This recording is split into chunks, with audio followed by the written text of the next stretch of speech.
Good morning. Good morning. What is up?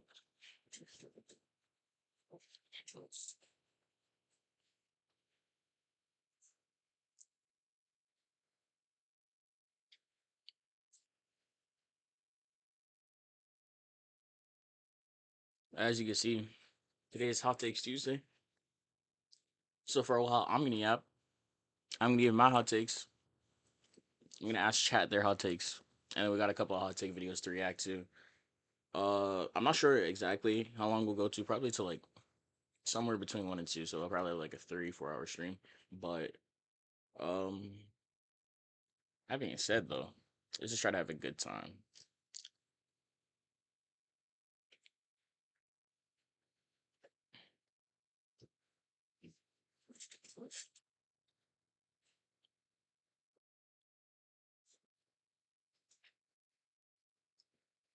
But real quick, let me check something. I gotta set up my stream properly on YouTube. Gotta change the thumbnail. But how y'all mornings been, bro? How's y'all day been? Whenever you're watching this, if you're watching the VOD, how you doing?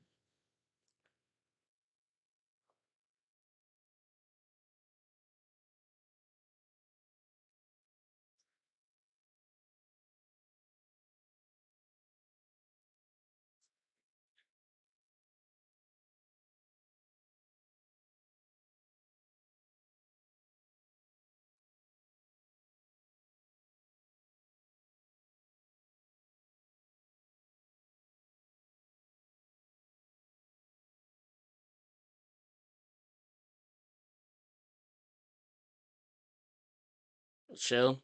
It's good to hear. It's good to hear. I'll just be a second more trying to update the stuff on YouTube. There we go. Appreciate it. I bet.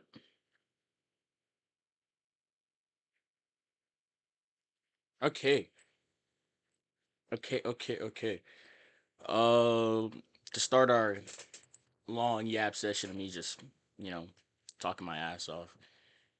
Uh, that we also thoroughly enjoyed, and the people on TikTok clearly loved. But we got more stuff about AI, but in the opposite direction. This time, instead of playing devil's advocate, I'm gonna be saying why I Loki think people are cooked. I'm not gonna lie. I feel like we're about to have a Ready Player One situation on our hands, and it's only a matter of time, bro.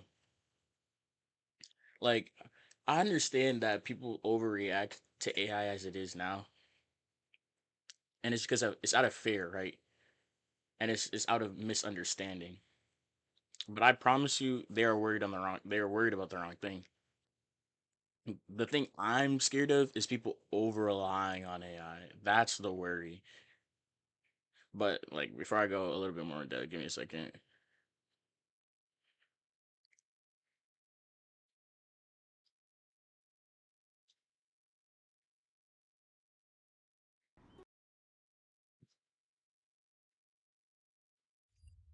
All right, yeah, bro. The way people are moving with ChatGPT and everything, and they're having like GPT be their therapist, and they're having like relationship bots online and stuff like that, where you talk to the AI and stuff like that. I'm like, this is what we call a detachment from reality. And I'm not gonna make a moral judgment. I'm not gonna say anything about your character. I'm just gonna say that you are detaching yourself from reality, and and the end point is gonna be you plugged into a VR headset, living in the VR world all day because you just don't like the real world. That's what it's gonna be in like 30, 40 years. People are gonna be plugged in. They're gonna be like, all this stuff out here sucks. That's what meta is, bro. That new meta world that they wanna develop. That's what that is, bro. That's literally Ready Player One. I hope you've seen the movie because Ready Player One is a fire movie. But people they're like AI is a tool, right? It has uses. It has detractors. It has benefits. There are things that are good about it. Things that are bad about it. There are people who overreact, and there are people who underreact. Me personally, I feel like I take a middle position. Like I just be saying stuff that gets people mad because so like if I'm gonna be like I want to make AI art, I'm gonna make AI art. You're not gonna do anything about it. I will stand on that. But I will also say, do not lean too much on AI. That shit will hurt you in the long run. I promise you. Do not lean too much on AI. Like outside of the ethical concerns, you will be roped up. I don't think it's gonna become sentient. I don't think there's gonna be an AI revolution. I think the way AI takes over is you just you fail to exist in reality anymore. You fail to live. You're literally hitting ready player. You're stuck in a game loop. You're stuck in a headset. You're stuck trying to live out this perfect life because oh, life is so bad. It hurts so much. But you're detaching yourself from the things that are important, from the actual real things, from your family, from real human interaction. Like when I say real human interaction, I mean that. Like when you go to ChatGPT as a therapist, it might tell you what you want, but it might not necessarily tell you what you need or in the manner that you need to hear it. That's why you go to humans. Humans are there. We're socialized. We're socialized to interact with one another and spend time around each other. We're not meant to be isolated like that. So if you're not spending time interacting with other humans, you're losing yourself. You're losing yourself. You're not having a relationship with your family. You're probably not having a relationship with God. Like it's a slippery slope. Is what I'm saying. It's a slippery slope. What's up with the cam today? Communication isn't the key. What is it up? But I mean, give me a second.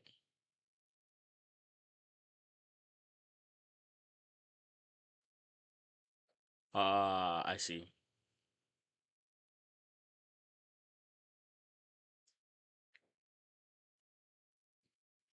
Yeah, I mean, again, like I said, it's it's not something you want to get just consistently roped into and caused to over rely on. And that's just my yeah. That's just all I have to say. Okay, I mean, I'm just it's just the opinions of a random man on the internet. You really don't have to care. It doesn't matter if you don't care. I mean, hate the idea, love the idea. The end point is AI gonna take all the jobs? Is AI gonna become sentient and and make an apocalypse and like take over like fucking Detroit Become Human or I Am Legend? Are people gonna over rely on it and put too much trust into it? Like they're already saying, oh, people already want to get the chip from Elon Musk. Yup. I'm just saying. Give me a second to deactivate webcam because what the hell is going on, man? Just got this last week. Chill.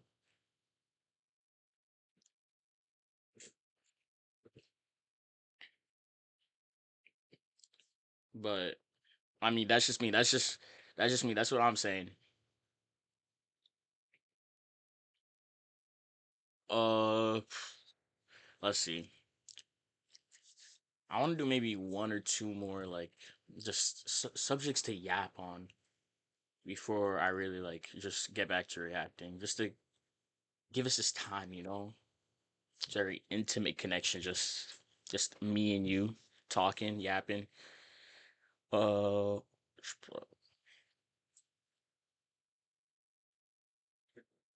oh, attention spans. Oh yeah, no, for sure, for sure. It's not even a hot take though. Like everybody knows attention spans are cooked, right? Like, bro, who even watches weekly TV shows anymore? And that's also like the landscape of modern entertainment.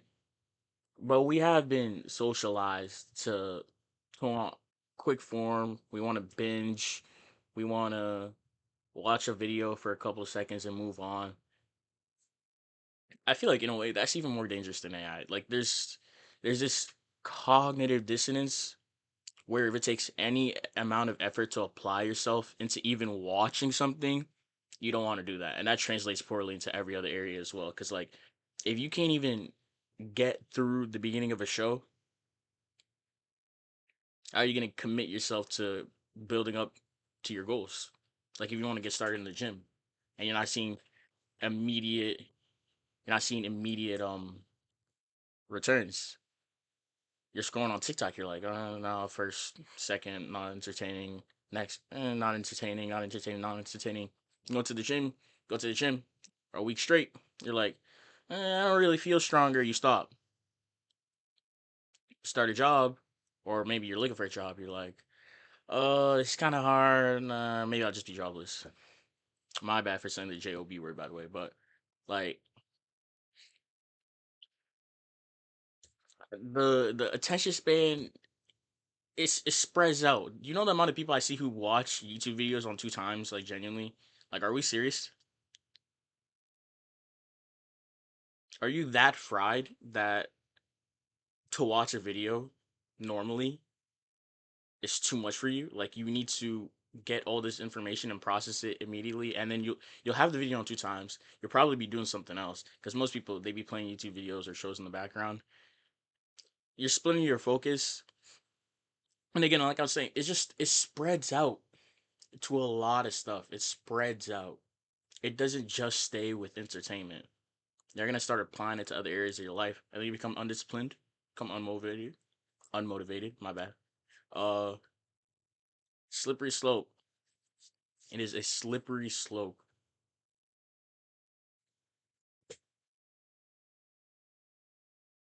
Give me a second. I better not have to close OBS if I do this. Give me a second. It's bugging me.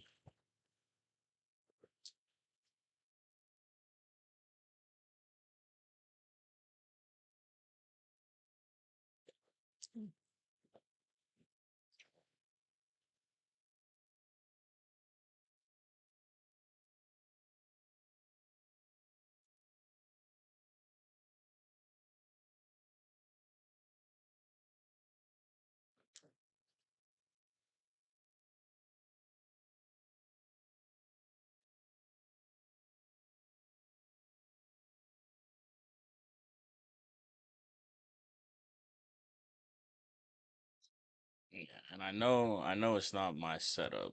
It's probably just the cam itself. It's crazy.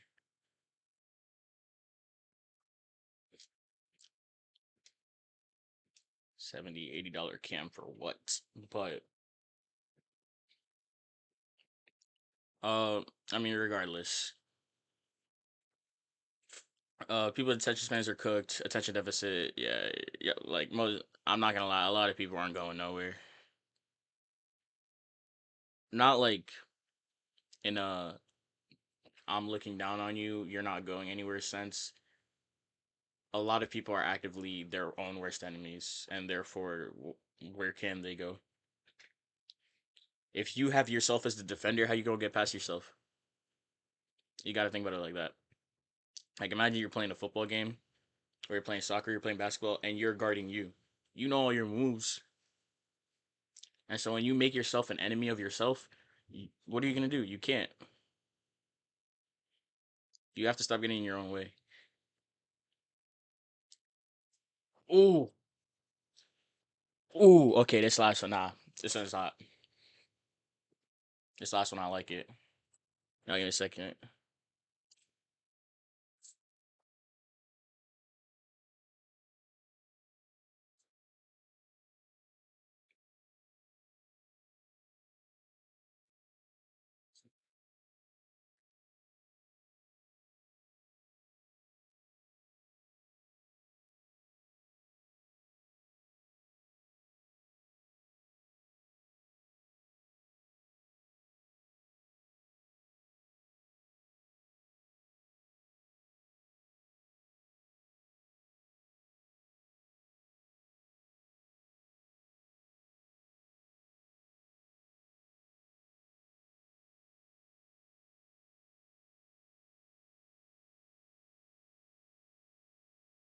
Okay.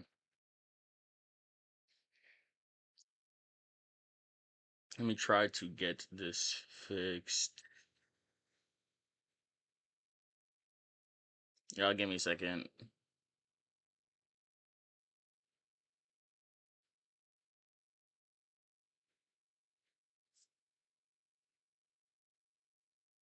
No, that's just not good.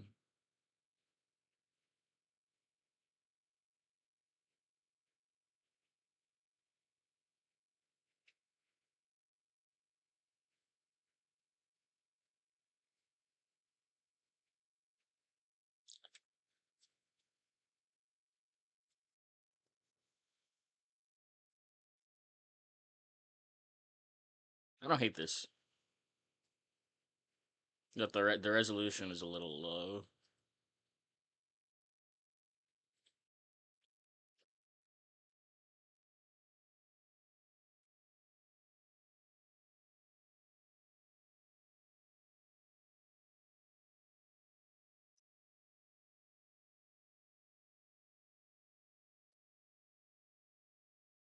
Alright, I like that.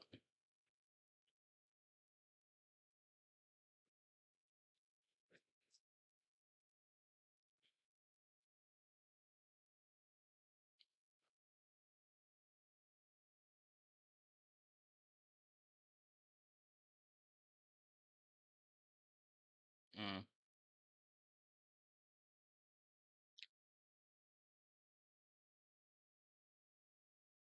Okay. No, like, no frames dropping. Alright. Yeah, it's fine. Alright, anyways, on to my last point of yap. Nah, the camera's stuttering, bro. What the hell? You know, screw it. F the custom. Go back to default. There we go. That's better quality like this, anyways. Uh, on to my last point of yap again. Parasocial relationships. Oh, oh, don't let me get started, bro. With how people be idolizing celebrities, or in fact, more than idolizing, demonizing. You know what happened recently?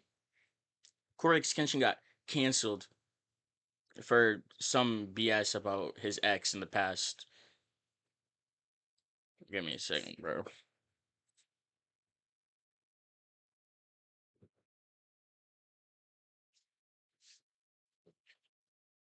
Corey Extension.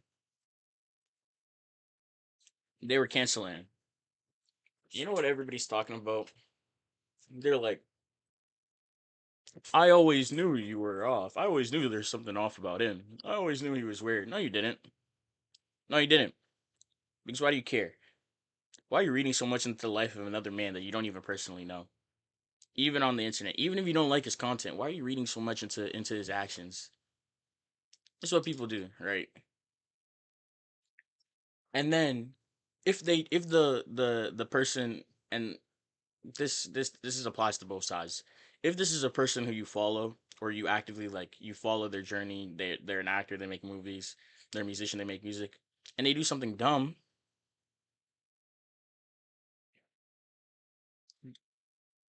does that mean you have to stop listening to their music? No. You can still react to their content, you can still listen to their music as long as you like it.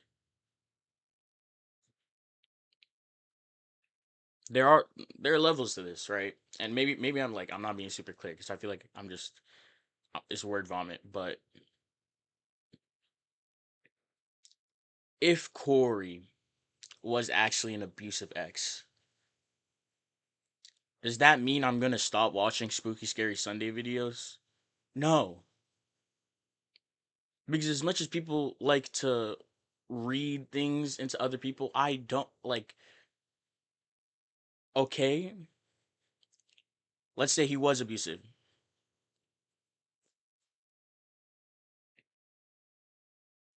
I don't know him. I don't care about his personal life. I'm not wrapped up in his drama. I'm not gonna be the one to say oh, you do something I disagree with, therefore I can't watch your content anymore, even if I still enjoy it. People have this expectation out of the people they like, and they get attached. They get attached. So then, as soon as they mess up, they're like, "Oh, damn it! I can't believe you're like this. All your content is so bad. All your music is so bad." Like, let's be for real. Let's be for real. R. Kelly has bangers, and you know what? It's why I can still listen to those bangers, even knowing the stuff he did, is because I had no expectation for R. Kelly. Because I wasn't wrapped up in his drama. I didn't attach myself to the image, to the idea of a man that made the music. I wasn't like, oh, R. Kelly's so cool. I like his character so much. He's such a good guy. Oh, he's this perfect shining role model. I didn't build up. I didn't build up expectations for him. I don't have expectations for anyone I see on the internet because I do not know them. How can you set expectations for someone who is obviously putting on a character for you? For you. You are the audience and they are tailoring to your expectations. They're tailoring to you. So what am I doing? Creating this idealized this image of someone who doesn't exist. I can't. If how they are on camera is how they are in real life, good for them. That's not the point. What you're supposed to take from them is the entertainment they provide. And what you give back is your money, your attention, etc. A bunch of other things.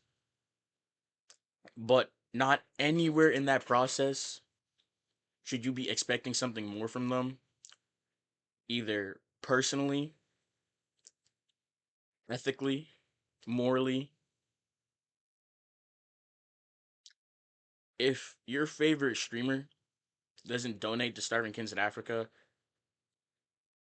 clock it. Who cares? Watch the content if you want to. It's not like literally who cares. It's literally it's like who cares because why are you adding this expectation to them? Why are you setting them up to be something that they have not presented themselves as? And if they have presented themselves in a way and they're different behind doors, understand that and then still just mesh with the person that you see on camera. Because trust me, you can know something bad about someone and still like to interact with them, still like to talk to them. You can have a friend who's a terrible person and still enjoy being in the presence of that friend. So you can have a streamer or a YouTuber or a musician who does terrible, awful things and still listen to their music because it doesn't change the music.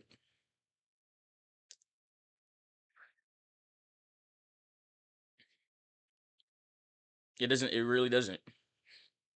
But that's all those tangents aside. We're about almost half an hour in.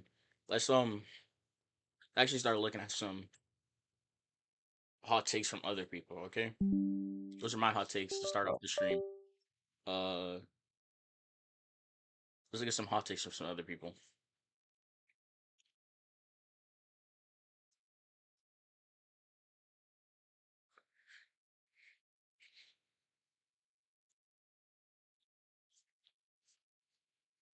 Real quick, let me just set up my headphones.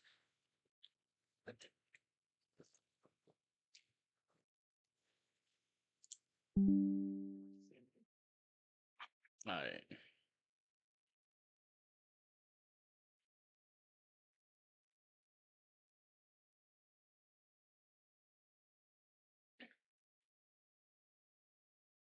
What's up, everybody? This is the So Act Man here. what we're starting with is hmm.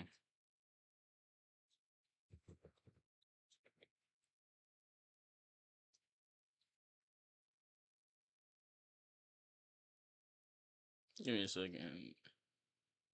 Okay,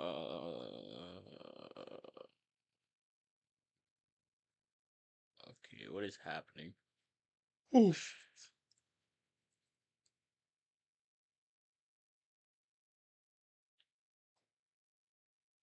What's up, everybody? This is the Act Man here, and today Okay, so we're doing this again today.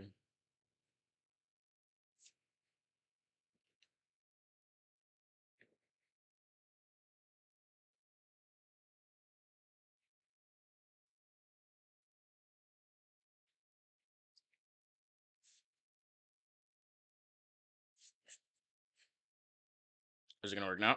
We're going to be looking at There we the go. worst gaming hot takes out there in cyberspace.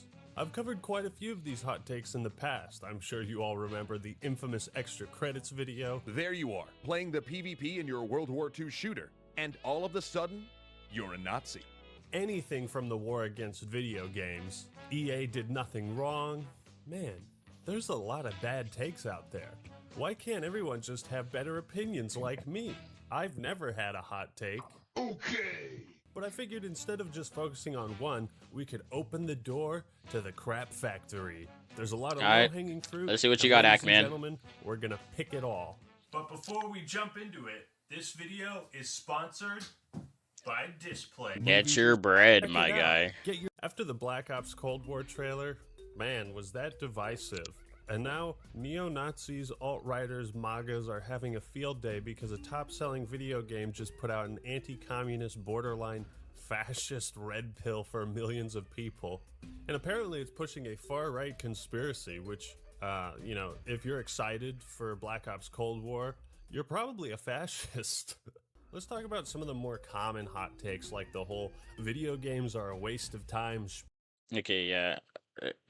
What is the Black Ops situation even pertaining to? It's a game about a real war that happened. Huh? Hey, no worries, gang. Welcome back.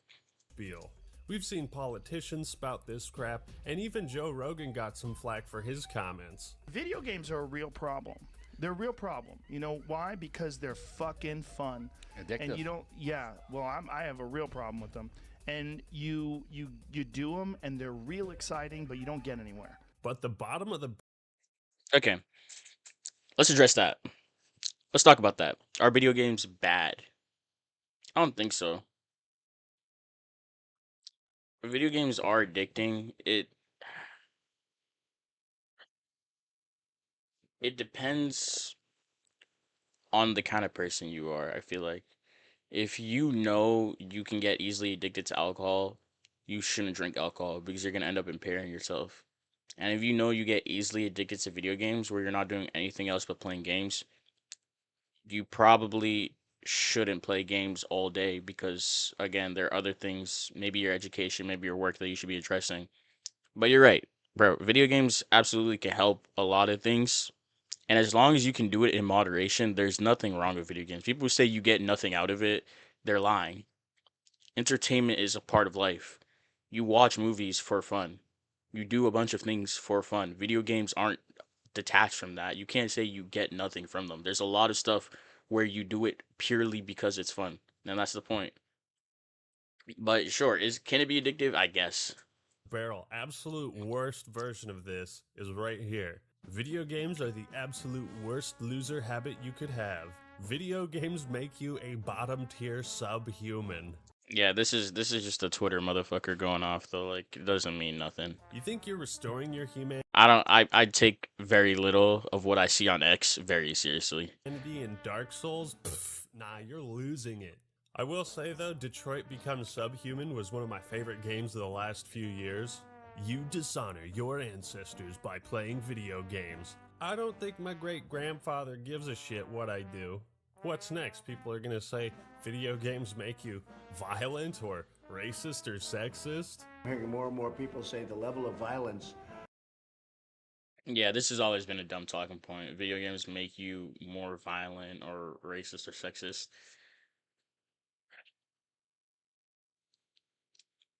The results of any particular action or characteristic of someone is usually a reflection of the people that they hang around and maybe the content that they watch, maybe even the games that they play. But to act like video games themselves alone are making people more violent, they're making them school shooters, they're making them misogynistic, this, that. Substantiate it. You can't prove it. You can't prove that. If someone is violent, they're gonna be violent. It doesn't mean that that person who plays video games and they also like FPS and they're violent, it doesn't mean the FPS made them violent. on video games is really shaping young people's thoughts. Isn't it weird how this criticism isn't often leveled at other leisure activities? Like people just like to pick on video games for.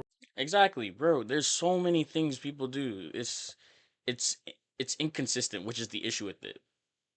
I don't I don't have a problem with people disliking video games. You're allowed to dislike whatever the hell you want. Like, your life, have fun. But let's let's be consistent. For whatever reason. Like, oh, here's this medium that I don't understand. I wrote a blog post a while ago about why I f***ing hate video games, because this is what it does. It appeals to, like, the male fantasy. Really, I think it's the type of person that is obsessed with, like, if you're not working out, eating, sleeping, or making money in some way, you're wasting your time. Oh, what's. Entertainment is a part of life. It is. It is. Eating, sleeping, working isn't the only things. There's obviously quality time, time with family, time you spend alone, having fun. And about that woman saying it appeals to it doesn't appeal to anything. We have genres. Video games as a whole appeal to entertain you, to let you have fun. That is the point. But there are genres. They don't appeal to any specific thing. Video games can't appeal to the male as a whole when they're video games that are marketed at women. You feel me? You understand what I'm saying? Set, you've got 2 kids, a beautiful wife or husband, a nice home, and you like to play Mario Kart with your kids every now and then? Well, guess what? You're a failure, you freaking subhuman. You have to wonder why people take to the internet to just video games. I hate them so much, gamers. A lot of news channels, especially Fox, have come out with some pretty hilarious crap in the past. It's a new role-playing video game that is leaving nothing to the imagination. Mass Effect is what it's called. In some parts of this, you'll see full digital nudity. Imagine. And the ability for the players to engage in graphic sex, and the person who's playing the game gets to decide exactly what's going to happen between the 2 people, if you know what I mean. No. We know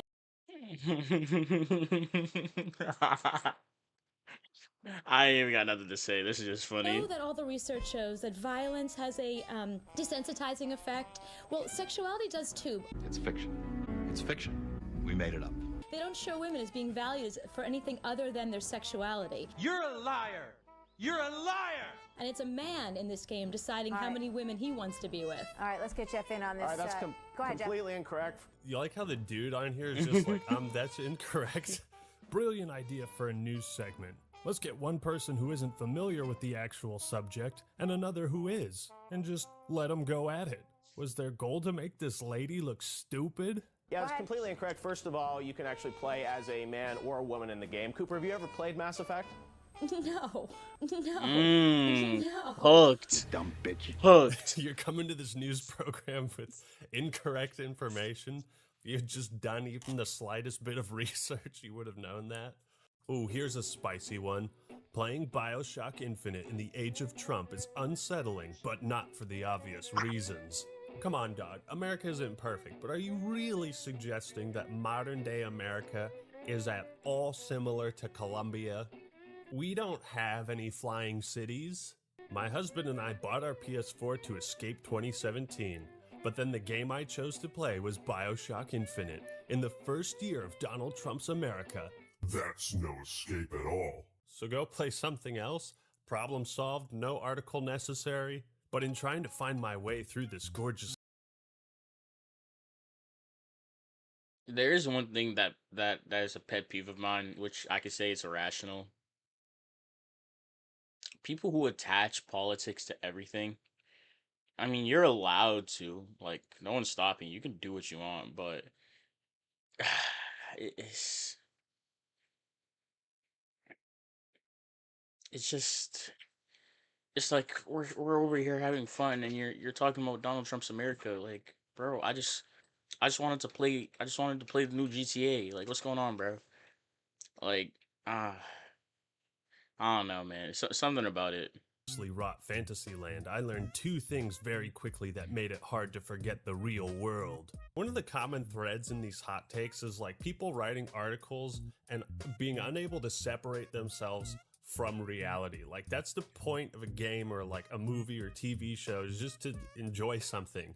As preposterous as a concept as that sounds, like they can't just enjoy a game for what it is. They have to make it about themselves and like inject their own beliefs and like whatever they're going through into what they're playing. That's what I was saying. Like, the lady turned on BioShock Infinite and it was like the intro of Gex where you just get sucked into the TV. It's like, oh no, I can't escape.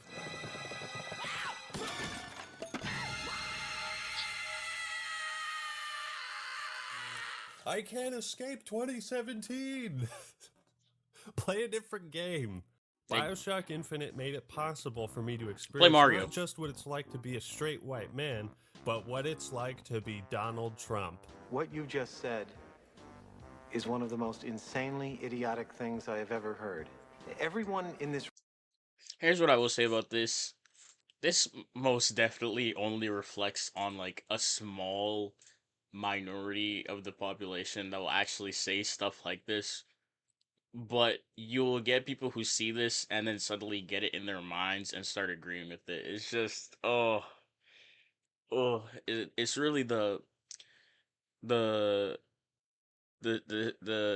smallest voices that are really the loudest. I said that weird, but like, you know, what's it called? The loud minority. This room is now dumber for having listened to it. That was the big takeaway. This game really makes you feel like Donald Trump. 9 out of 10 has a little something for everyone, too much air. Super Smash Bros. Ultimate's Persona 5 DLC includes a disability slur. My apologies to anyone offended by the following passage. I need to read it just so you get the full effect. So this is what they thought the song said. Oh, hi, are you ready? Ready to pick up the pieces. Let's go. Let's play. Retarded. Because that's a phrase. Those are not the lyrics. Hey son, you ready to go to the basketball game? Yes, Dad, let's go. Let's play. Retarded. I actually feel bad for the singer because apparently English isn't her first language. Pretty sure this article was slander, actually. Hot take requirement yeah, this is just 7, you just didn't know the lyrics. Lack of research. During the height of the Battlefront 2 loot box controversy, EA's community manager showed off his incredible people skills when he called us all armchair developers. What makes this a hot take, you ask? It's the gatekeeping. It's the implication that unless you develop video games, you have no place to criticize them. Here's your food, sir. Oh, the steak is burnt. Goddamn armchair chefs telling me how to do my job. The thing that messes with me the most about this is because, honestly, I've thought about getting into game developing, like, you know, with my major and all, and I've even done some projects regarding it. Why wouldn't you want people to give you feedback? Do you not want to improve? Like, I get pride, but how does one obtain this level of pride to the fact that you don't even want constructive criticism? And even if they're hating, ignore it. Just heartless bastards! Upon reading this next hot take, I thought I misplaced my steaming pile of dog shit, but actually I just ended up on Salon. Brace yourselves. The Legend of Zelda is classist, sexist, and racist. Wow. The unholy Triforce. I can't believe I'm about to say this, but I do agree with Anita Sarkeesian on one thing, and that is, remember that it's both possible and even necessary to simultaneously enjoy media while also being critical of its more problematic or pernicious aspects. No, that's fire. That's fire quote. Dandy if you want to write about social issues, but is basing it on Ocarina of Time really the best way to do that? Ocarina portrays the apprentices or journeymen as lazy and shiftless, and the boss as the only one willing to work. By focusing on the greed of individuals, the game ignores how private property incentivizes and even mandates. Yeah, people read way too much into the like smallest of such things. behavior. And the only thing one can say to them is, it is not that serious. With this moralizing focus comes a belief that society's economic ills are intractable because of humanity's flawed nature. How in God's name are you drawing this conclusion from Ocarina of Time? Karl Marx described this relationship as one of oppressor and oppressed. Legend of Zelda? Pfft, ditch that title, man. Should have called it Karl Marx and the Ocarina of Communism. What am I reading? From the perspective of domesticated animals, agriculture of the past was a gentler prospect than the modern factory farm system, but for non-humans, the pre-industrial farm, as symbolized by Lon Lon Ranch, was still a place of exploitation and violence. What kind of person gets to Lon Lon Ranch and is like, you know, animal rights really are important? This is like pseudo-intellectualism at its most obvious. You can write an article with fancy language, integrating all these political aspects, and even if there is some point to be gained from this turd, the premise is so ridiculous, you can't take it seriously. In what world do you think the creators of Ocarina of Time were thinking about Karl Marx racism, sexism, and class issues? Where did you get this from? If a person consistently reads and advocates the views expressed in a communist publication, he may be a communist. The Legend of Zelda franchise seems Cold to War attract propaganda a lot will of always these be the hot funniest takes. thing. It's actually impressive how deep the rabbit hole goes. There never really was a Dark Link. Link in the Zelda series are just racist. Well, excuse me, princess. Dark Link's not a black version of Link, he's a shadow. He's the absence of Link's purity and light. Excuse me, princess. Sony's chief of development said, "This is crap," after first playing Demon Souls. Shuhei Yoshida, that comment didn't age well. Sakurai added a woman to Smash with huge boobs, booty shorts, torn stockings, and heels, and somehow made nerds mad about it. Outstanding achievement, really. Oh, fuck, I didn't realize Byleth was added to Smash purely for sex appeal. I'm no longer bothered that Fire Emblem is the most represented franchise in Smash Bros. With characters that have extremely similar movesets that make them redundant to begin with. Hooray for titties! I remember on Twitter someone posted about the scene in Halo 2 where Tartarus says, "One more word, Oracle, and I'll rip your eye from its socket." Which is nothing compared to what I'll do to you. And my mind was just shooketh when I saw people proclaiming that Tartarus was threatening to rape Miranda. What the hell is wrong with you? Why would you draw that conclusion? If a villain makes a generic threat and the first thing you think of is rape, something's wrong. I don't know what happened in your life, but I'm sorry. Oh man, this one really bothers me. Halo 3, one of Halo's most dire, poorly constructed, misogynistic stories, which coasts by on its excellent surface-level presentation. I will say, back on that last point, even if that was the threat, he's the freaking villain. I mean, it's not like they're trying to glorify him. Like, it's the portrayal of someone who's very clearly evil. Even if that was the threat that he was going to R-word her and... like, yeah, he's the bad guy. We know he does bad things. Been wrong for years. Halo 3 was never about finishing the fight. It was about finishing the patriarchy.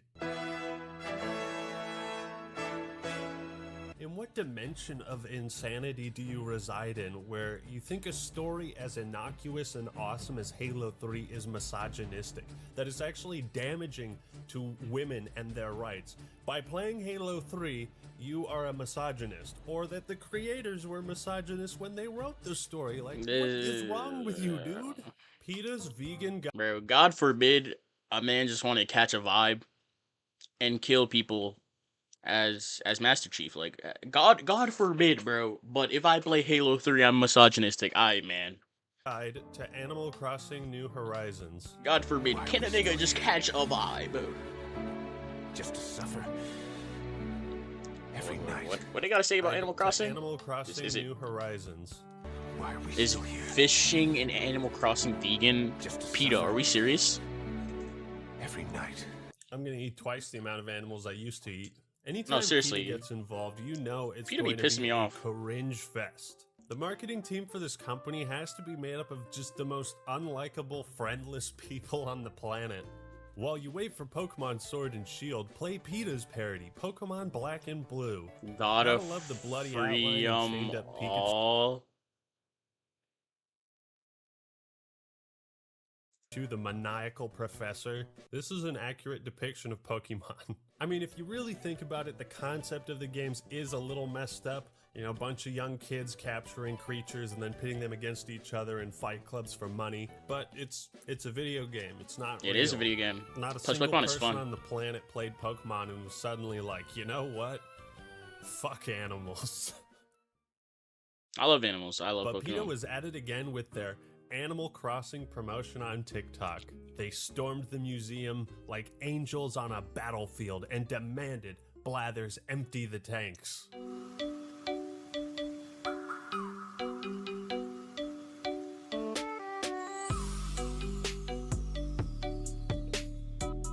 Empty the thing is, tanks. you have It's to so donate corny, bro. Fish and bugs to Blathers in order for him to build the museum.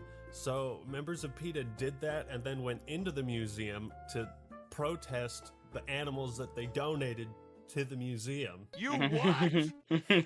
This article has a perfect headline. PETA storms Animal Crossing to protest treatment of digital animals. If you ever think you're wasting your time when you're playing video games, you don't know what wasting time really is. Some hot takes are so outrageous, you have to assume the person is trolling. This channel I found is exclusively hot takes. Neo 2 sucks, Animal Crossing sucks, Resident Evil 3 Remake sucks, Ghost of Tsushima sucks. Every game sucks, gaming is dead, this is the worst year for gaming ever. Ghost of Tsushima was great. AKA the king of gaming, the king of YouTube, the realest gamer on the internet, the 100%. In fact, people complaining about the gaming landscape are people who don't know how to have fun. Because sure, are there some stinkers? Yeah, there's some. There's obviously some stinkers in there, but you got some goats like Elden Ring, Night Rain. You got Black Myth Wukong. You got Monster Hunter Wilds. Oh my goodness. Heek. Yo, don't get me started on Monster Hunter Wilds. I love Monster Hunter as a franchise. The concept is just so cool. I like Elden Ring more still. Bro, like even the Pokemon games, which are objectively not great in quality, but are still very fun. And that's why people keep giving Nintendo their money. I mean, like, it is what it is. Like, if you can have fun, you can have fun in the modern day and age without complaining about Baldur's Gate. I mean, did Astrobot deserve Game of the Year? No. But is it probably a good game? Yeah. Let's see what else is dropped. Split Fiction. Split Fiction is gas. Bro, there's good games every year. You just got it. Like, you want to be mad if you think that video games in whole are trash. In fact, Spitter, You just gotta find the what you higher-level like. thinker, the leader of the real gamer movement, the king of anime, the king of manga, and the one who's better than you in every way. This dude has more titles than Daenerys Targaryen. Even though most of you idiots on this channel simply do not deserve it. Shout out to the people who donated to keep this channel alive. I was ready to walk away from YouTube. I mean, this is very obviously a bit like he's doing this on purpose. I don't think he's not actually miserable. That's my hot take. He's not miserable. He's doing this because of the engagement it garners. This is so funny. My bags packed, ready to never return, never upload again. I had made a video saying if I did not receive any donations, I was done. I like the whole insult my fan base while e-begging angle. I'm barely putting any time whatsoever into making this content, and I'm not getting what I deserve. It's not my horrible attitude, lack of talent, or shallow character that's to blame. It's my audience, of course. I was just tired of putting out these amazing high-quality videos that you These can't find amazing anywhere else. high-quality Where else are you videos. gonna watch 15 minutes of a static background with no gameplay or editing? I'm honestly not sure if this channel is satire or not. It's satire. How can you It's satire. It has to be. consider yourself a gamer, a person of intelligence, if you play shooters? Shooters, again, cater to the lowest of the low type of individual. Doom has been garbage since its creation. I remember playing the old school Doom games and thinking, oh, so this is what being a loser feels like. This is what, being a low-level thinker feels like, because only losers will be playing a game like this. By the way, this Doom Eternal video was posted 8 days before the game came out. Just something to think about. Unbiased Katie, yeah, it's is a one of bit. the Yo, best it's a trolls, and even satire I was channel. It's a fooled by satirical this. channel. You shouldn't be playing video games. The chemical that your brain produces when you play video games is the same chemical that your brain produces when you commit murder.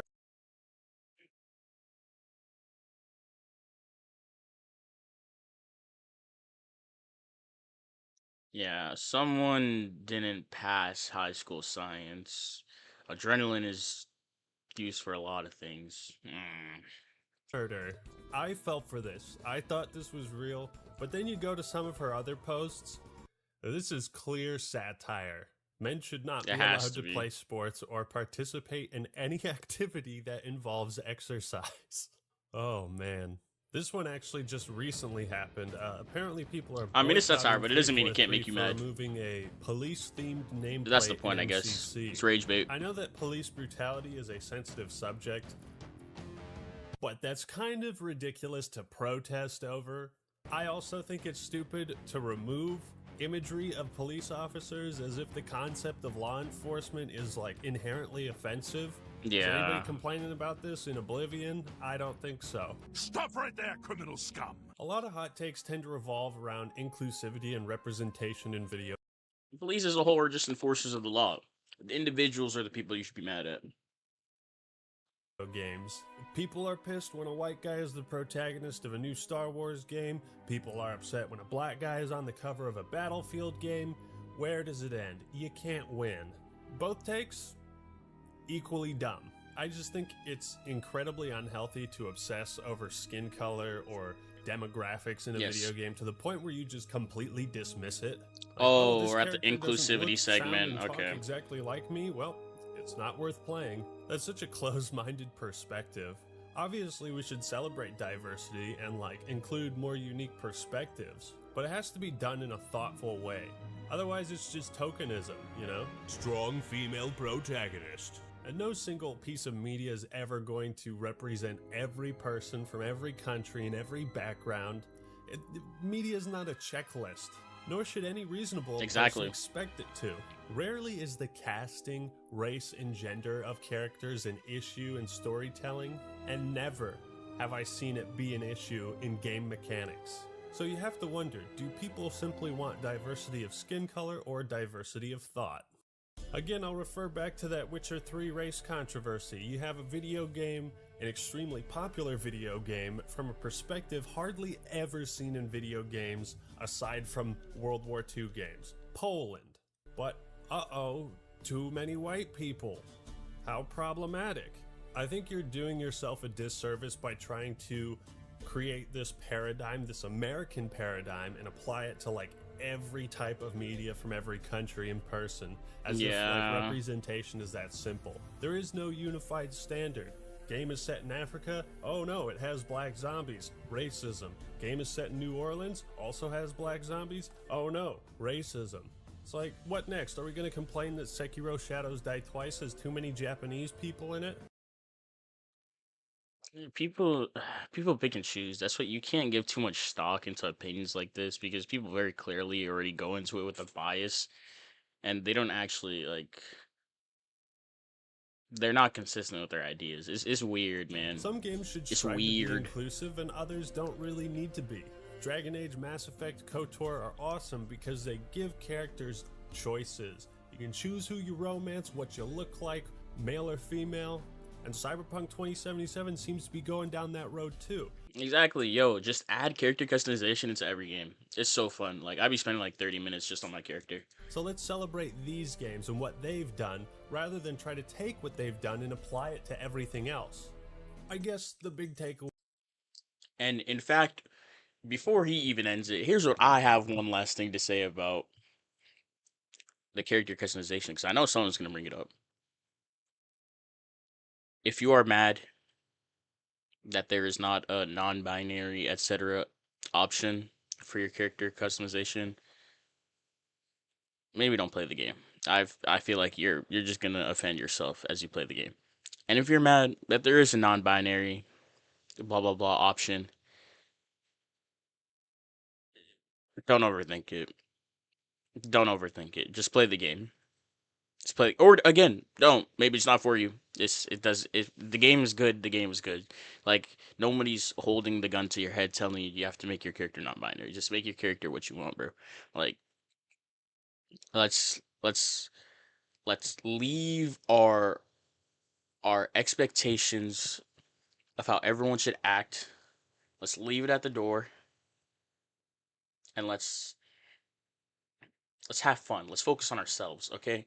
But with that being said, take care, stay blessed. I love you. God loves you. And that's gonna be the video. Okay, so that's the first reaction. Second. That's the first reaction. Got a couple more videos. Again, like I said, I want to go to like, bro, I want to go to like 2. Since we can, why not stream for longer? We could do 4-hour streams in the morning.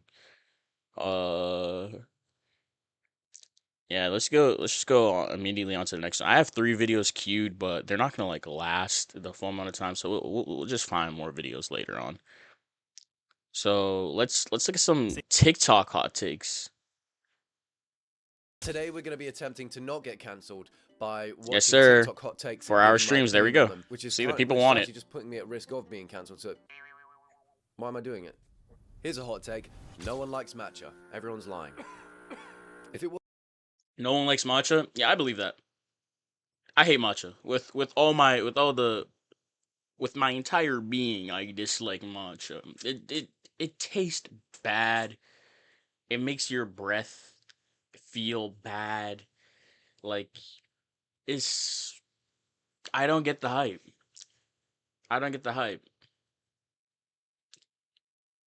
Like I had an ex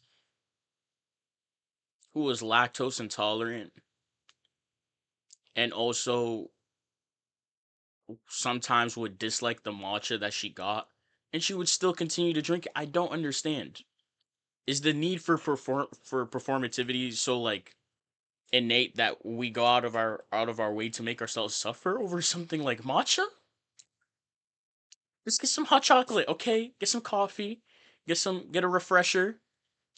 Matcha isn't that good. If it wasn't green, no one would be drinking it. If it looked like tea or coffee, no one is drinking matcha. There's my hot take, okay? I can't bite my tongue anymore. And the best thing is, you can't cancel me for that because that's just my opinion. And no offense. And if you say no offense after things, you take everything away. Everything is okay again. Is it inappropriate to recline your seat on an airplane? 100%. You do not go back into a person's lap. Wow. It's so inconsiderate.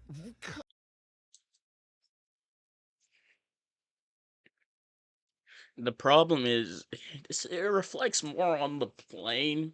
It is inconsiderate. Full stop. Full stop. It is inconsiderate because you're already in economy and you're taking away what little space the person behind you already has. So it is inconsiderate. But man, why do they even give you the option to if it's wrong to? Why do they even give you the option? Come on, bro. With that little space in between the seats, and they give you the ability to recline, like they're trying to start problems. Can we get real? Can we tap in? In fact, no, this is what I'm on now. Be enlightened, my brothers and sisters. The airplane company is making us to fight against ourselves. They are causing us to quarrel over each other, over airplane seats. Wake up, my brothers and sisters, wake up. Snow bunnies never, black queens forever. I'm sorry, that was a stupid little Dr. Umar type tangent. But like for real, bro, like they're instigating, bro. There's no space in between the seats. Why did they even allow them to recline? One notch. I'll give you one notch. Thank you, LD. Okay. Right, first of all, curb your enthusiasm. One notch is fair. Relax. It's a joke because he made a show called Curb Your Enthusiasm. I completely agree with this already. Sometimes on a long flight, it's nice to lie down on the table in front of you. Yeah. But if someone's reclining your chair, you can't really do that unless you I do that. I recline in front of tuck me. yourself up like that, and before you know it, you're resting on your own gooch and you're wondering how you got down there. So I think just don't make seats able to recline. Just don't give them that Exactly. Nobody wants to see your That's head, what I'm saying. Okay? They just don't want to see it. And there's not enough room as it is. But the button's there for a reason. It's wrong. It's a wrong reason. Why is the button there? Wrong. They should eliminate those buttons. I gotta say, he's making a great point. If I can see the roof of Gramps your head, got it. I'm gonna pick every single hair out of it one by one. I should never be able to see the top of your head. I shouldn't be able to. Not on a plane. Nuh-uh. I do like the plane design. Have you seen it where there's like a new seat design where the seats are kind of like that? A seat, and then the next seats are kind of above it, and the next seat's kind of above it, the next seat's kind of above. So everyone is, but then you are forced to recline the whole time. So if you're not a chilled out guy, you would probably struggle in this situation. However, I'm so nonchalant that it wouldn't bother me. I'd just be lying there like, don't care. Have we even taken off? Where are we even going? I don't know. I've just booked it. As soon as the plane's taking off, I use the ascent, the gravitational, push of the ascent to help me recline as fast as possible. Why do I have the... I understand how this looks, that I'm hijacking this person's hot take video, and forgive me, but in fact, I actually don't care what you think. Let's go. option to recline then and expect me not to do it? Then take it away from the seat. They should. They should. It's for inconsiderate assholes like you. And you. I'm surprised at you. Surprised at you. I'm surprised he's fighting this corner by himself. Let me know in the comments. Does everyone agree with reclining? This is not a hot take. I'm pretty against it. Even if you're not sat in front of me and I see you reclining, I'll walk up, I pretend I'm going to the toilet, and I just push you upright. Not too relaxed. Remember, it's a flight after all. What is your hot take? This is gonna sound really mean, but I promise I'm not a mean girl, even though some people think I am. I don't think everyone's beautiful.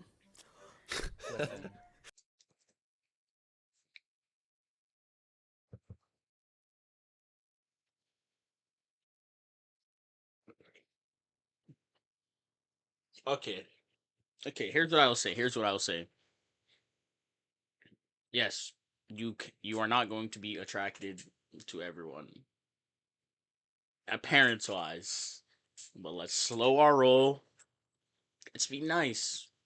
Let's be kind to our neighbors, like we want them to be kind to us. Okay, not everyone is beautiful to you. Okay, but everyone is beautiful in their own way. You know what I'm saying? Forgive me for doing this this cliche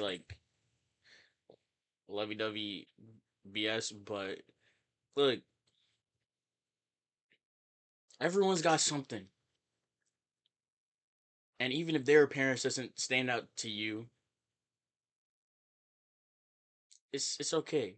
In fact, what am I talking about? I do not agree with that take at all. Yeah. Be kind to everyone, obviously, but some people don't even try. If you're not even trying, and you live in your own filth, and you live in absolute squalor, just the worst living conditions ever, I dare say, just terrible conditions, yeah, you're not going to be beautiful, I'm sorry. Because you're not taking care of yourself, you're not doing your skincare, you're not bathing, you're not brushing your teeth. Like, that stuff is disgusting. Stop it. Get some help. I don't. Wait, tell me. And I think we need to stop lying. I have an issue with yapping too much before they even finish the takes. I love the... Oh my god, you could have said anything. You could have said anything without getting cancelled there. Like, oh, hot take, carpet burn isn't as bad as diarrhea. That's Can you my hot even take, get I don't cancelled care. for saying No, not it's everyone just- is beautiful? I don't think everyone's beautiful. And then double down with the, I don't. Everyone's like, wait, what do you mean by, I don't. I just straight up don't. Are people Most this, people are like... ugly, in fact. Are people this, like,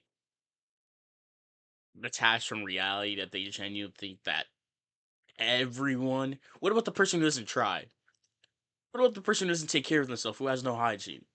Like, you can't think everyone is beautiful. Like, physically speaking. We need to stop. Like, some people are ugly and that's fine. Like, some people are and that's okay. Like, not. Yes, and you can call them ugly in a loving and caring manner, or if it's your boys, just rip into them. But this is the basis on which we improve ourselves, by self-realizing and looking at ourselves and saying, "Hey, am I chopped? And if you're chopped, do something about it." Like, you know? Not everybody's meant to be like attractive. Like some people aren't aesthetically pleasing to look Not at. everyone is meant to be attractive. Is kind of crazy though. Okay. There are genes which make it harder for some than for most. But I feel like if everyone can lock in, and take care of themselves and go to the gym, you can get some pretty good looking people in the world. But then again, that would raise the standard for everyone. And then you'd only have the outliers who are getting attention yet again. So honestly, I'm fine with the way it is. Because look, this is gonna sound terrible. But I can just literally take care of myself physically. And that's still a lot more attractive than what most other people are doing. And it makes you stand out. So, hey, we don't have to raise the bar if we don't have to. I'm not trying to be absolute freaking Adonis over here in order to actually pull. So it's fine like this. I like this world. I like And this that's reality. just a fact. And I'm sorry, I'm tired of like everyone's beautiful. Like I think everybody's beautiful on the inside or has the potential to be beautiful on the on the inside. But I feel like not everyone's beautiful on the outside. And I'll die on this hill. It's a valid what's my take. opinion on that? Well, I think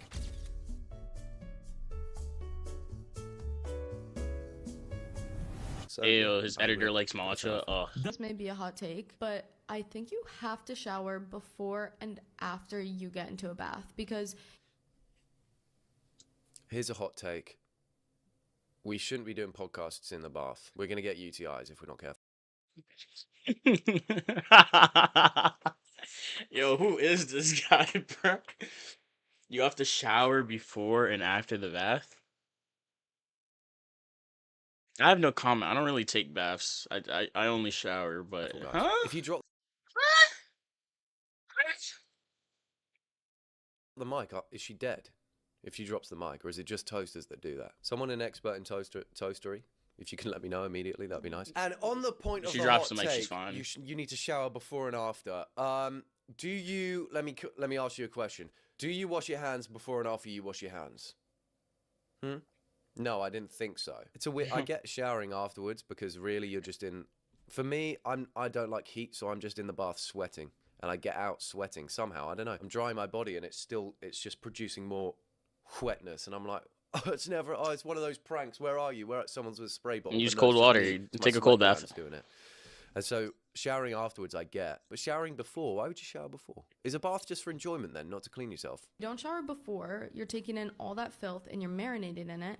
But if you don't shower after, I feel like in the bath it's just like dirt. I don't know. Like I think you need to shower before. No, you defeated your own point.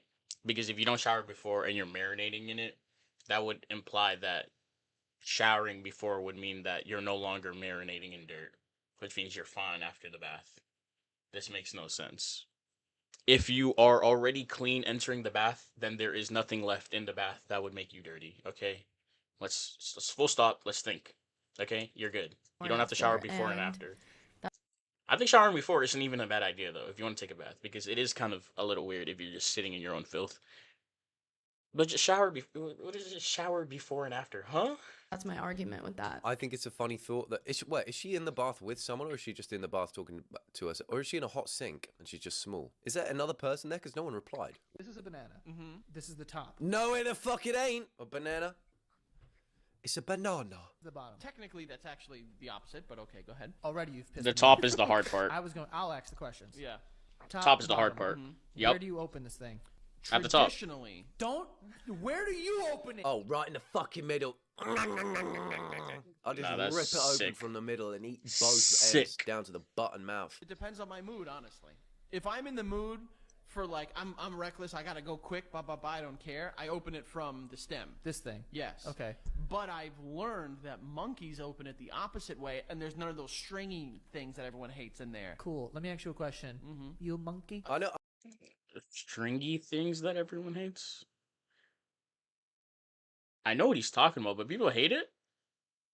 It's banana. It's banana, bro. Like, why do you hate I know it? where this is going because the whole banana thing is like, oh, monkeys open it from the butt part, so we should be opening it from the ass. Monkeys shit in their hand and throw it at people. Should we be doing that? I saw a monkey suck its own nipple. When did I see that? Where was that? You don't open bananas that way. Yes, I do. Like what? There's a banana. I go, all right, cool. And I eat a banana. 2 things. Very quick. Oh my god. Oh wow. Ooh, I feel lightheaded. I think a part of me just died. What the hell was that, bro? One, I did not expect that to happen. That was pretty cool. 2, you're a fucking idiot who opens bananas that way. I don't ruin bananas. It's a perfectly good. But why have 2 Look at bananas? that. I have 2 perfectly sized bananas. That's kind of impressive. I told you. But why would you do that? I didn't think that would. How did? It was like a clean tear. There was no bruising, no mushing up. It was just. It's actually kind of cool. It's actually one of the. Yeah, it's actually kind of cool. Look at that. I learned something, but I just don't think there's a normal way that I can ever do that in a situation. Yeah. You're Just in a, open it you're from in a the green top. room. There's snacks, and I'm like, oh, you don't mind if I have a banana? Do you trying to get everyone's attention? What you doing, dude? Back to hot takes with the flight attendant. We see this all the time. All the time. Where people just don't want to pay for seat selection or they wait until the last minute and all the seats are gone. 9 times out of 10, a person that wants to switch a seat will involve a flight attendant. And I always say, I'll put the inquiry out there, but I always make it very clear that the answer can be no. You are allowed to say no. And ultimately, if they say no and I look at their face and they look uncomfortable, I'm like, no problem. I'll figure it out. It's not somebody else's fault or responsibility that you decided not to check in on time or pay for your seat selection. The reality of the situation is if you're not booking with a travel agent and you don't check in on time and or pay for seat selection, you're not going to get selected together. It's just the way that it is. It's not even really a hot take. This is just like common sense, you would think. The whole system's a computer. It's smart, but it's dumb. You want to know what my opinion on that is? There could be a 2-month-old infant that needs some bitty, and I'm saying, nope. You're sat on the aisle. You're on the row behind. I'm sat with the mother, not you. All the bitty's mine. No, that bit's disgusting. But yeah, I hate that. Because you'd be guilt-tripped into the idea, oh, my 10-year-old son wants to sit with me and my husband, but we didn't book the aisle seat. Sorry, could you swap? Yeah, this is so stupid because every time I've ever traveled with my family, my dad literally just books our seats. There is no need for seat swapping. It's so dumb. Where's your son sat? Oh, in the middle of 2 ogres. No thanks. I think I shan't be swapping with him. And then you're guilt tripped into like, oh, but he's 10 years old. He can't even pay for his own food when it comes around. Tell him to get his money up. The fuck. Tell him to start streaming or something. The fuck. I ain't moving. It is dumb though. Just book your seats. Exactly. You managed to get 2 seats together. Why didn't you get the 3rd together? Or why not just mum and son or dad and son sit together? This sounds like a situation that's actually happened to me, but it hasn't. I just, I feel strongly about this, just like I feel strongly about matcha. Matcha is disgusting. The new generation It's isn't not the ripped hill we anymore. want to They die all wear on. fucking shirts now. Every little kid at the beach wears a fucking sun protective shirt. It's like, let me see your pecs.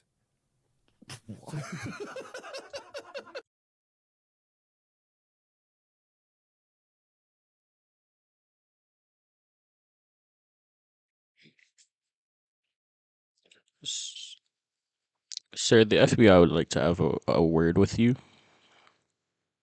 The FBI we would like to discuss something. Just come outside. Just come outside.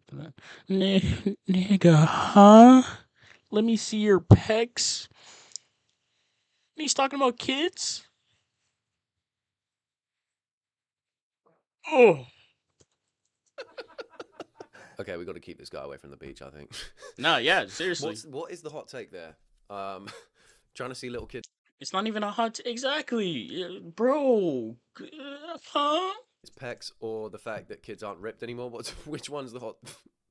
Because one's a hot take. One is worrying. A worrying take. Little kids aren't. Little kids were never ripped, were they? Yeah, little whole kids thing is aren't baby ripped. fat. That's the whole thing. That's all the rage right now. It's baby fat. Everyone's talking about it. Yeah, when were kids ever ripped? You can push them. They're and not. fall every time, straight into a puddle. They're not. And you want to know why they're not? Because they're not. Bro, there's so many things that go into being ripped, and like the kids just don't have. I mean, you could work out as a kid, but testosterone is what is used for a majority of muscle growth, or at least having high testosterone to allow you to grow muscle more and faster. and a child who is prepubescent quite literally cannot. It doesn't make sense.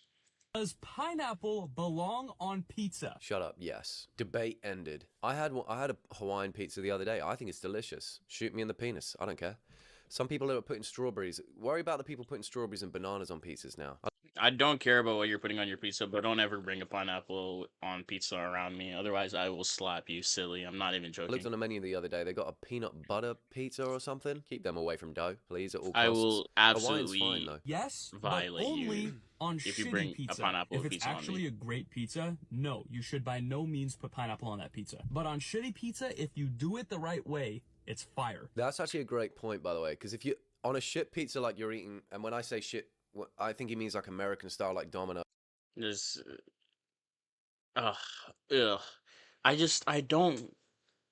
Why are we putting fruit? We're putting wet fruit on the pizza. It's a consistency issue. It's not even like a taste issue. It's a texture issue. Maybe I'm autistic, but god damn, bro. Like, Bye. You got to be careful when you're doing street interviews like this, because they could just come out with something where you're like, well, okay, that's racist, great. Okay, that's not a hot take, that's racism. That's brilliant. I used to think it was really normal to shower with your socks on, or get in the shower with your socks on, and I still stand. Wait, what? I don't do it anymore. How long did you? She still does it? Oh my goodness, why would you want wet socks? Wet socks is top 5 worst feelings of all time. Why would you want wet socks? My brother in Christ. Ugh. What did you do that for? I was like, till I was like 12 or 10. I don't still do it. Yeah. Oh, no, I okay. get But I that, don't. but- If someone told me that they did that, I'd be like, oh, okay, like that's not weird. Yes, it is. I love the gaudy orange. I love it. Like the UT orange? Yes. Oh, okay. Yeah, I that's, love that's... it. Two very That's not different a hot take. answers. She likes Yeah. something orange. She likes showering with her socks on. I feel like that's a lie. I feel like... What do you mean? What, she did this until she was like 10, 11, and... You can't enjoy it. You quite physically cannot enjoy it. What about when you step out of the shower? What are you doing? Are they clean socks or are they socks you were wearing before? Does this imply that you went to sleep with socks and then woke up with socks and then went into the shower with socks? Why are you sleeping with socks? Why are you showering with socks? Stop it. Take your socks off, okay? Take your socks off. If people had told her they were showering with socks on, she was like, yeah, that's normal, I believe that. At what point are you having a conversation as 8-year-olds just sat... Or even worse, did you put on the socks specifically for the shower? Did you put them on like your shower socks? They're shower socks. Huh? Cut it out.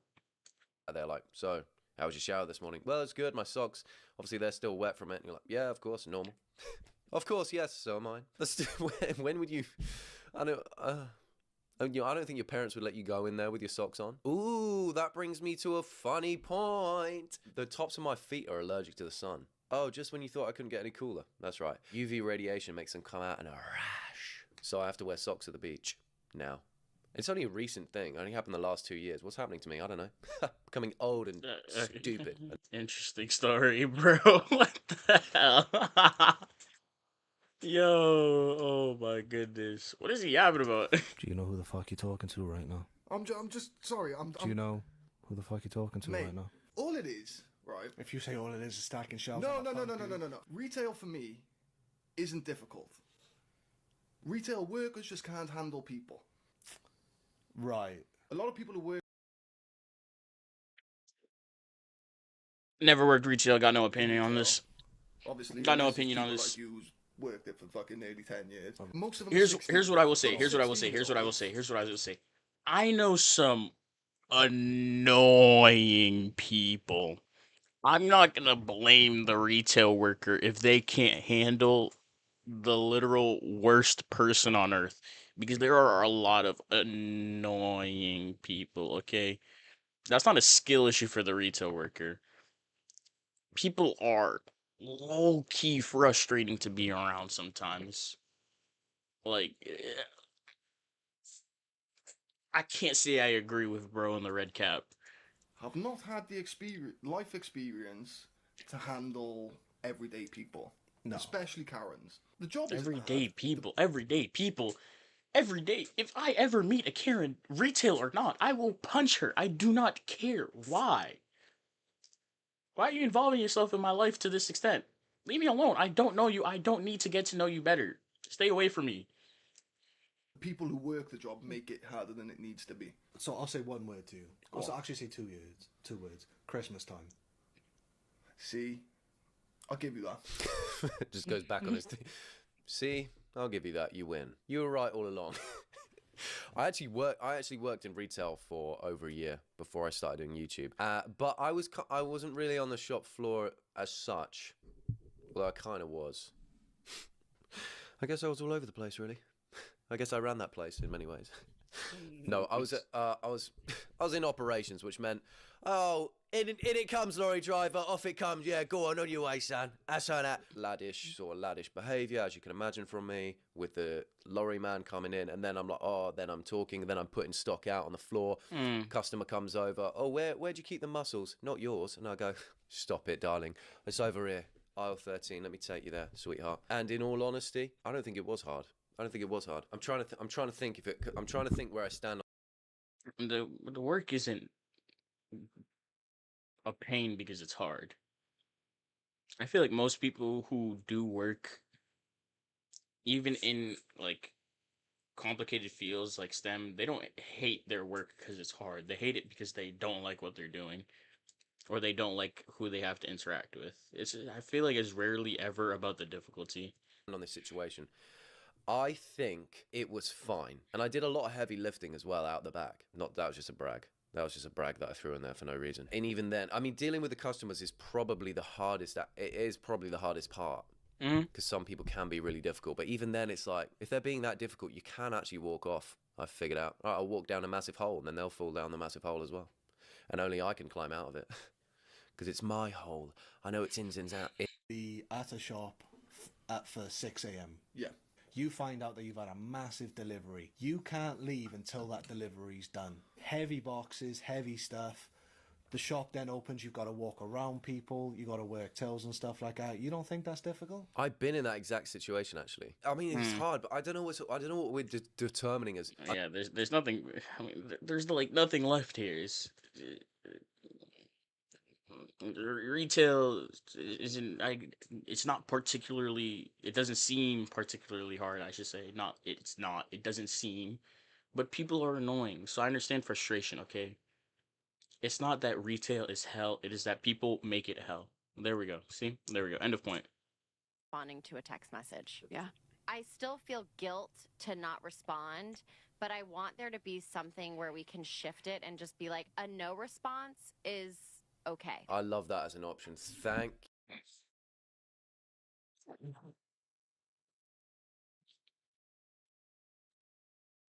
Yeah. Well, I guess. I mean, no one's pointing a gun at you, forcing you to respond to anything. The only like situation where I guess it could feel disrespectful is if you're in the middle of a conversation and you like abandon the conversation. But besides that, like, don't send a message back if you don't want to. Like, but like actively being in a conversation and then dropping it, that's weird. But no, you don't have to text anybody for any extended period of time if you don't want to. This is already normalized. People do this all the time. It just depends on who you're friends with or who you hang out with. Or who you text, I guess. How do I retweet this? I used to feel so guilty about responses and be like, oh, I have to respond to everything. And I always felt like I have to be the last one to send a message. Even if someone sends a laughy emoji, I'll respond like, thanks for sending the laugh. Nah, in my mind, I'm actually waiting for someone to send a message that I'm comfortable not responding to. I will never be the last person to text. Or actually, I mean, I can't. It's not like I'm consciously making it like, oh, I can't be the last person to text. But if you're tired of the conversation, you can still give responses if they're like talking to you or if they're asking you something. But once they give you a text where you no longer have to respond, just take the opportunity. Laugh emoji, that is hilarious. Thanks for sending that emoji. I really appreciate that. And if they responded again, I'd be like, thanks for getting back to me on that one as well. But now, more and more, I've become fine with not responding to things. Especially if it's something, so you wouldn't respond to everyone who shouted something at you in the street. Does that even is that even relevant? I don't know. But a guy's working a market store selling 4 pineapples for £1 and he shouts it. You don't go, no thank you, I won't be buying that today. So why are you responding to everything online? That was wise. There is nothing that I hate more No way. than the kids' bopification of music. No, it's not kids bop. There is nothing that I want to listen to less than theater camp covers of a song that I like. Excuse me. Oh Diana my God. He's got smile that it seems to me. Why are we booing? He's right. Why are we booing? He's right. Come on. I like theater as much as the next person, of course. I love my musicals. I love my plays. I'm not a theater kid, per se. But we do not need to glee our favorite songs, okay? Leave it alone. Stop. Every single song that Glee has put out is better than the original.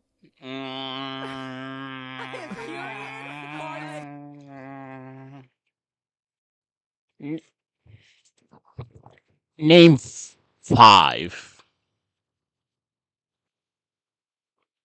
The foot? You can't. Come on, stop playing with me, bro. Got a load of this guy. Like, what the hell? Stop, period. Acapella covers? I don't want It's them. not acapella. I know. Spiritually, it's acapella. Have you Yeah. I'll tell you, watched Glee? I watched the pilot when it aired live on TV. Oh, you don't even remember. No, I remember. I kind of agree with him. What was that? I don't know what that was. What the fuck? I do kind of agree with him. It's a bit grating, isn't it? When a group is singing one song and you're like, I actually really like that song, and then you've got 500 people appearing just out of nowhere. Someone's coming down from the ceiling singing the... Okay, here's what I will say about this, like I will say about everything else. You are free to stop listening to it.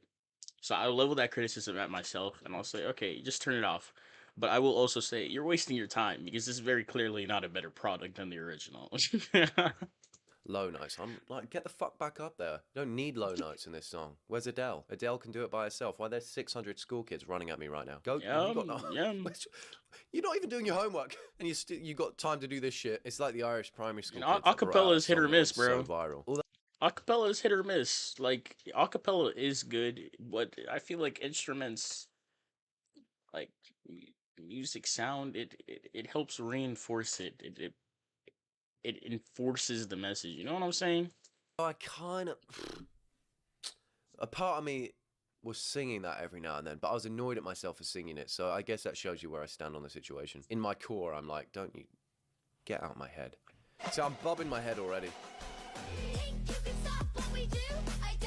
No, I've decided I do like this one, but because it... It depends. But in general, no. It's different to Glee style things. This is different.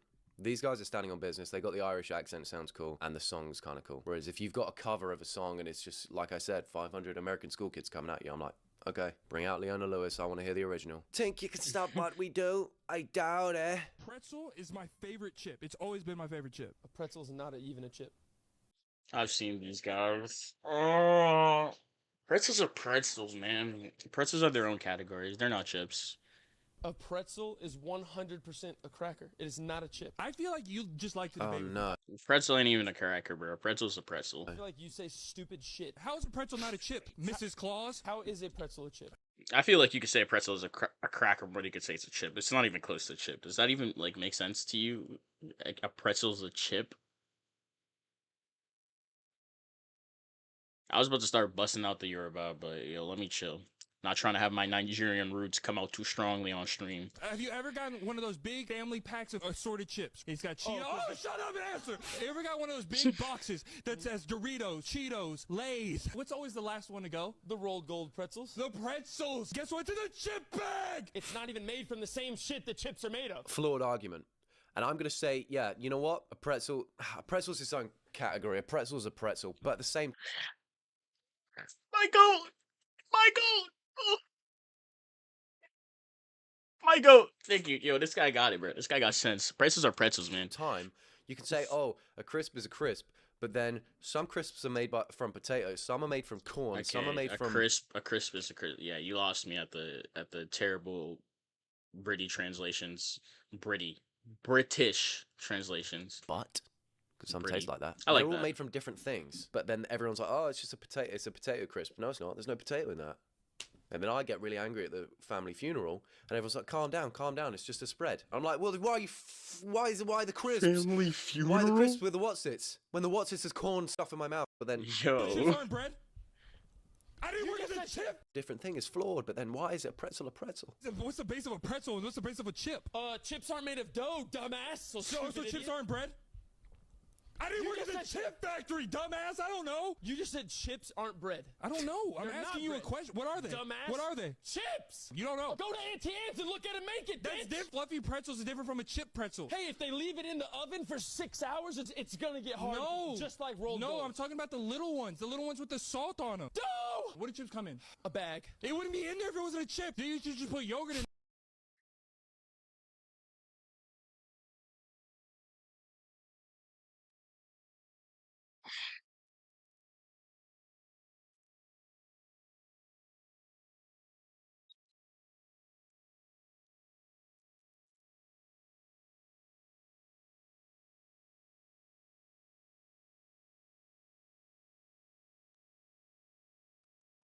Fuck is he talking about? Bro. Huh? They're just putting random shit in the chip box. They're cousins. They're second cousins. So they can kiss and it's not weird. When you buy the pretzel, where does it go? What happens when you eat a Dorito? Yeah, what happens when you eat a pretzel? Okay! But a Dorito is just a tortilla crispified, made crispy, which is technically what a pretzel is. But a pretzel is thicker. Why then is a Dorito a crisp? But a pretzel is a pretzel. Is it the shape? If you got rid of the but it has a flavor. It's the flavor. Is it the flavor? What happened? A pretzel's a pretzel. What's eat cereal? Because there's not one type of pretzel. There's a lot of different types of pretzels. A pretzel's a pretzel. Come on. Let's move on. And he was like 65. Is not a sport. Pickleball is not a sport. No. It's a backyard game. I am a genetic specimen. And I went to this gentleman's house, and he was like 65 years old, and he destroyed me. I couldn't use my athletic ability to keep up with him. Right, which makes it a backyard game, not a sport. It was invented to be a casual game played while you're just having fun. But everything that involves moving is a sport. Yeah. I mean, I was being like, pickleball is not a sport. Yeah. Badminton, not a sport. But like, who cares what you call a sport? What you call a sport? Like, the qualities of being a sport is that you can train at it and compete at a better level than other people. And if there's any level of competition, then I feel like it's sport and it's physical. You know? Sport, really, technically. So it is a sport, but I do agree that everyone's just building a different kind of racket, a different kind of ball, different kind of net, and just giving it another name. You're gonna have like I don't know, ball next, dick ball, puss ball, and they're just hitting something with a racket. Is esports a sport? No. Okay, why not? Yes, I get the hand-eye coordination, the whatever light test.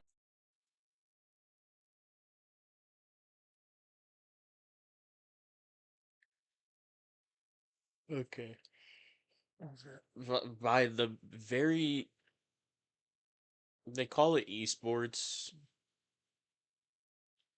which I guess in that sense it would be just like a blanket statement, just like any form of competition is a sport. But I feel like a sport innately has to be. I don't know. In fact, let's look up the freaking definition. What are we doing, bro? Let's look up the definition. Sport definition: an activity involving physical exertion and skill in which an individual or teammate, is physical exertion. Yeah, it has to be physical for it to be a sport. Esports don't count. That football players do and esports players do it better. Yes, there's a lot of skill that goes into that.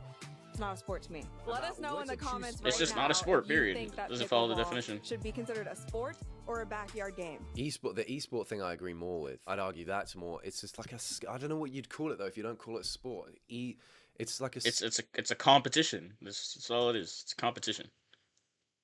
It's just a skill-based competition. A skill. You've got a skill. But is it a sport because you're sat down? But then chess is considered a sport. But then I would. Chess isn't a sport. Stop. And I love chess. Chess isn't a sport. Film a YouTube video. Does that make it a sport? I'm moving around. Sometimes I scream. What's your hot take? Physical exertion, not just physical take. movement. Like, what's something you believe in that not a lot of people would agree with you about? In and out is trash. What do you say? In and out is trash. Oh, he came all the way from the back with that. Oh, he's bent over as well, ready to receive. Terrible. Well, why do you not like In and Out? It's plain, no seasons. Oh, the burger place? Yeah. You know what else is trash? This ass. Oh, that took a turn. I was just gonna say this guy's been in the back for years waiting for this. In and out is trash. All the way back here, brother. And he just got a glass of whiskey waiting. That's such like, why do you just in the background randomly call that out? Like they were specifically talking to, whatever, man. The seasoning is terrible. Tastes like ass. It's awful. Next question. He's a wise old man, just been waiting for years, but now he's just getting his ass roasted. What else is trash? This ass. Your ass is out. Their burgers are really don't do that. Like, oh. It's really chewy. No take on that. Do you want me to get rude? Maybe. Ooh, whoa, no! Why are we starting arguments in public? Yo, chill. Let's chill. Why is he like genuinely trying to come at him? Hello? All right, cool. He's gonna be back. Well, that's to go serious time. Do you know what? What was the point of that? My ass is out. Too many people have ass crack out. What are you storing in there? Why does it need to breathe? Seriously, let's put those away. So what's your take? No more DJs. No more DJs. We're done with DJs. We're done with DJs. Put it behind us. 100% agree. What do we need? We need plumbers. We need plumbers. We need electricians. We need mathematicians. We need professors. We need teachers. Okay, or hear me out. We can do all of them. Freaking dummy. Like, if you want to DJ, you can DJ. I mean, it's just like, don't expect it to be like as popular as it once was. Like, if no one's pulling up to your little DJing function, but DJs are still pretty cool. I'd say so. Well, if you want to DJ, you can DJ. Don't. If that's your goal, go for it, man. You don't gotta go to trade school and become an electrician or a plumber. We need teachers. We do not need more DJs. YouTubers, teachers. Yep, keep going. You're right. How to rip carpet out of a floor and help your girlfriend like install shelves. Yes. Have you ever seen like a real DJ like with like vinyl? Like that's a DJ. There's no such thing. No. There's like no. Even a vinyl DJ. What are you doing? You're just respect the vinyl DJ. You're just you're putting a piece of plastic on a thing. Look, and I'm gonna be honest. I've ordered it. I mean, like, there's not much to disagree with because I guess if you don't like DJs, it's good for you. But like, why are we DJ watching, bro? Like, holy dick riding! What the hell, bro? This is such like, why are we DJ? It's a hot take. I guess, maybe I'm being overly critical of them. Maybe I'm the one dictate.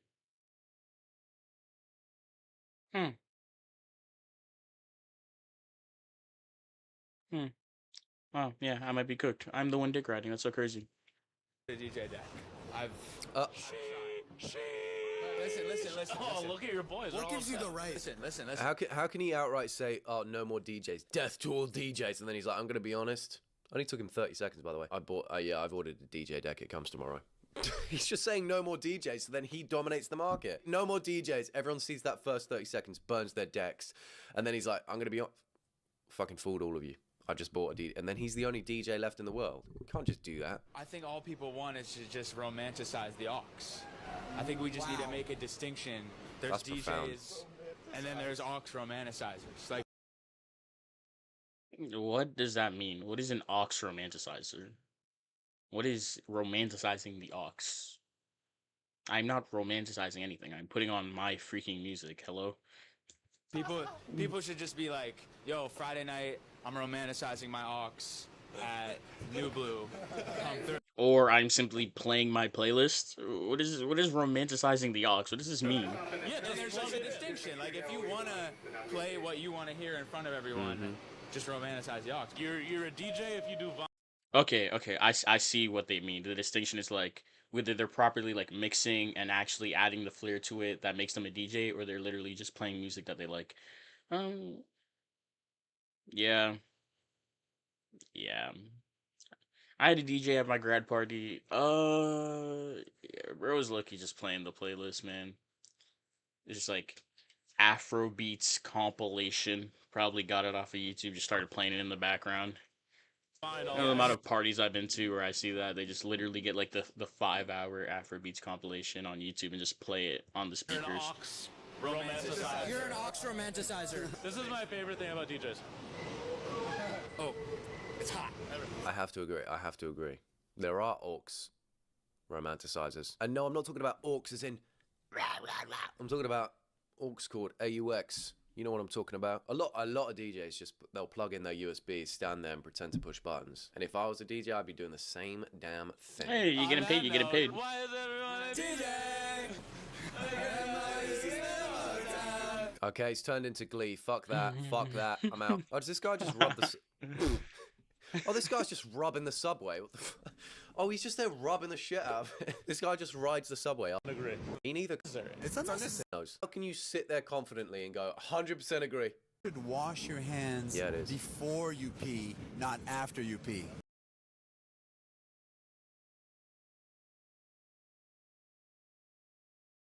Every day I lose a little bit more trust in humanity, because what the actual hell are you talking about? 100% agree. Pee? What do you think? How can you sit there confidently and go, 100% agree? Thank God someone said it. You should wash your hands both times. Do you know what your penis gets up to in the day? Me neither, because it's down there. No one knows. Could be saying hello to your butt. Before you know it, you got butt fingers. What do you think about people that wash Are people after? washing their hands before... like... Are people washing their hands before they pee? I mean, it's not like you're like touching the tip, right? Like you're just holding the shaft. Okay, I'll stop. It's uncivilized. You're doing yourself a disservice. Yeah. It's unnecessary. It's unnecessary. Because why are you afraid of your own? Exactly. I'm not afraid of mine. Right, there we go. We've got 3 dick fingers sat on the tube together. Yeah, stay away from them. They got dick cheese on their fingers. That's crazy. Steer clear of these guys. Do not give them a firm handshake. They got dick fingers. The point is, okay, you're hiding your crotch away all day. Would you touch your armpit and then be like, oh, I should probably wash my hands? Yeah, probably.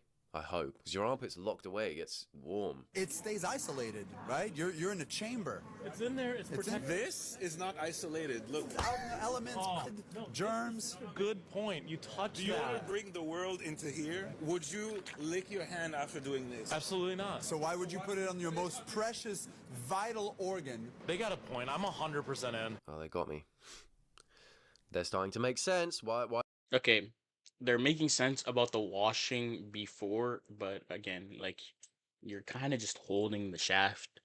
I don't know. And you're not even really, like, holding it that much, or at least you shouldn't be. Otherwise, you're literally, you're stroking yourself in public, okay? There should not be that much hand-to-dick contact when you're taking a pee, okay? Why are dick fingers starting to make sense now? Okay, maybe just before and after then. We could still wash our hands after, please, guys. Can we please do that? Afterwards, you got places to be. You're gonna miss your flight. And you're already clean, so you don't have to clean it. It's already clean. At least rinse your hands. God damn. This is genius. What kind of parents would come in and say, wash your hands after you piss? Parents should be telling people, wash your hands before you piss. Okay. And it's in all the restaurants. You notice? What if you get piss on your hands? Someone had to say it, exactly. Yeah, you gotta wash it after. What if you get piss on your hands? It's in all the restaurants. Wash your hands after you pee. Oh, yeah, because in restaurants we eat, guys. That's why. I hope you're listening to the signs in the restaurants, please. Have you noticed in the restaurants they want you to wash your hands after you shit out your butt? My butt's clean if I wash my hands beforehand. That's how the world works. I know this is gonna offend some people, but I just need to get it off of my chest. The show Friends is not funny at all. And before you say, oh no, you need to watch from the beginning, or oh no, give it a chance. I've given it chances. I've given it too many chances, but I can't get through a single episode without feeling like I'm losing brain cells. I like her. I like unapologetic hot takes. I've never had an interest in watching Friends. Is it good? Is it funny? I wouldn't know. I like her hot take though. I'm just gonna agree and go with it. I just don't see the hype, and I know, I can't be the only one who feels this way. Fuck you. Thing is, with Okay, Friends so is clearly you're we found not- our Friends lover over here, Mr. Millennial, Mr. Old Man. Never seen Friends, don't care for it. Again, that being said, it's pretty funny, pretty long. TikTok hot takes. Take care, stay blessed. I love you. God loves you. That's gonna be the video. All right, I got one more queued up. It's a short one, and then we're just gonna start looking for stuff. Like, cause I got no more queued up. We're just gonna start looking for stuff, and we still got like 2 hours at least. Like when I said we're streaming for a while, we're streaming for a while. Like I'm ready to do this. I don't know who y'all thought I was, but yeah, it would be cool if like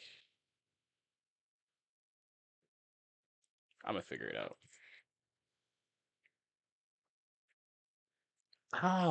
It's when I get close and when I get farther. It gives me more light because I'm farther away. Okay, I'm gonna have to. I'll deal with the webcam on my own at some point.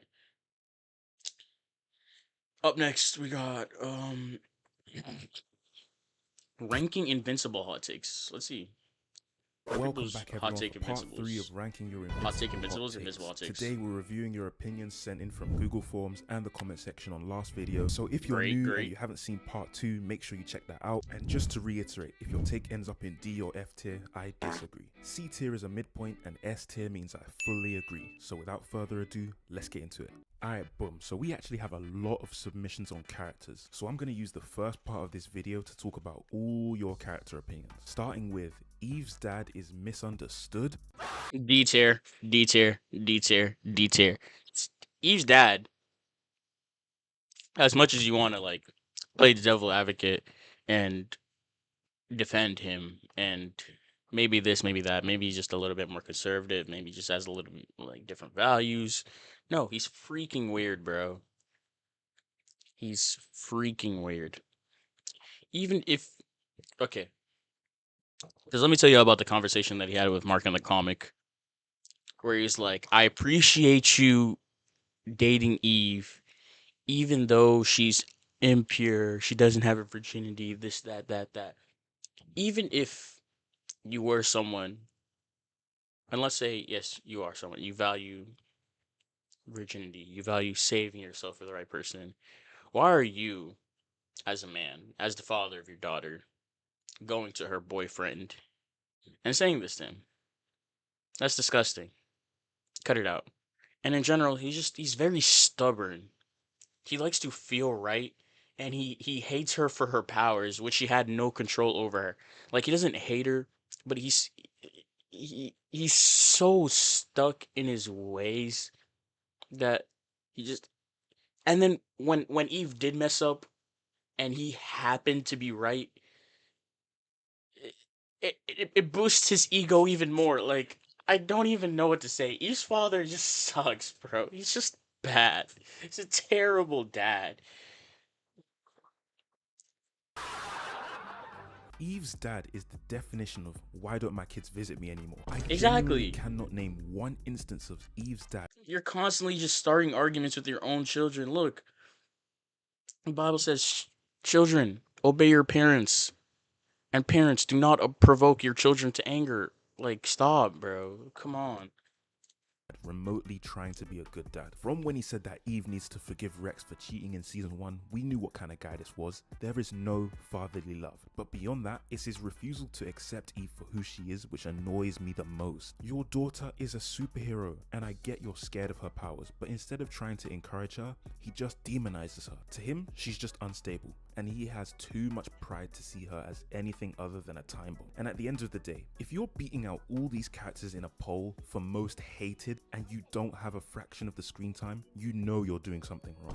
He isn't misunderstood, he's just a bad person. So this is F tier. Okay, our second take for the characters is that Amber is actually overhated. See, talking about Amber is always a bit more complicated, so if this segment goes on a bit longer, don't blame me in it. But I don't necessarily think Amber is overhated. Most of the criticism against her is all from season 1, because season 2 Amber is perfectly fine. Uh, I don't even dislike Amber really. Even the whole race swapping thing, I don't care. But the issues people have with their character is that Mark lied to her. Lot. It's a secret identity. That it defeats the whole purpose of a secret identity if it's no longer secret. And then she knew about it, and yet she still had the audacity to pretend to be mad, like Mark actually abandoned them. Being, because the way she was acting, even if you were mad about him lying, if you knew that he was lying and instead you're making him think that you believed he actually abandoned you, it is, you see how it's flawed. And I understand the character flaw, but when you the viewer who associate yourself with Mark, the main character, because he's the person you see the most, so you put yourself in his shoes, you feel very annoyed by the situation. So she's not really overhated. She just had a terrible character moment in the first season, and that's fine. Feels as if she was written to be a totally different character. The reason she is so hated in season 1 is because of her admitting that she knew Mark was a superhero and was still unforgiving and stubborn about it. You see, throughout their relationship in season 1, we could sympathize with Amber because she was trying to date a guy, this guy who just keeps running away from their dates and giving her flimsy excuses about why he has to leave. If your significant other did this to you, you would rightfully be pissed. But from when she admitted that she knew he was invincible, that's where it all goes wrong. Because exactly, because if she didn't know, then it would just be oh Mark, you kind of messed up. You should have just told her. Oh Mark, you were kind of struggling to balance the this that. Oh Mark, you probably should have been more upfront. But when it becomes a she knows, but she was like messing with you, I guess, like making you think that she thought that you abandoned her, is what the hell? Come on.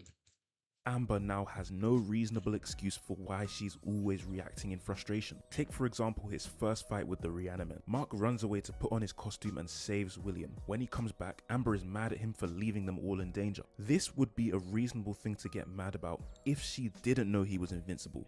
But in this moment, she did know, and she got mad at him and she cried and she tried to guilt trip him into admitting he's invincible. It's just a See?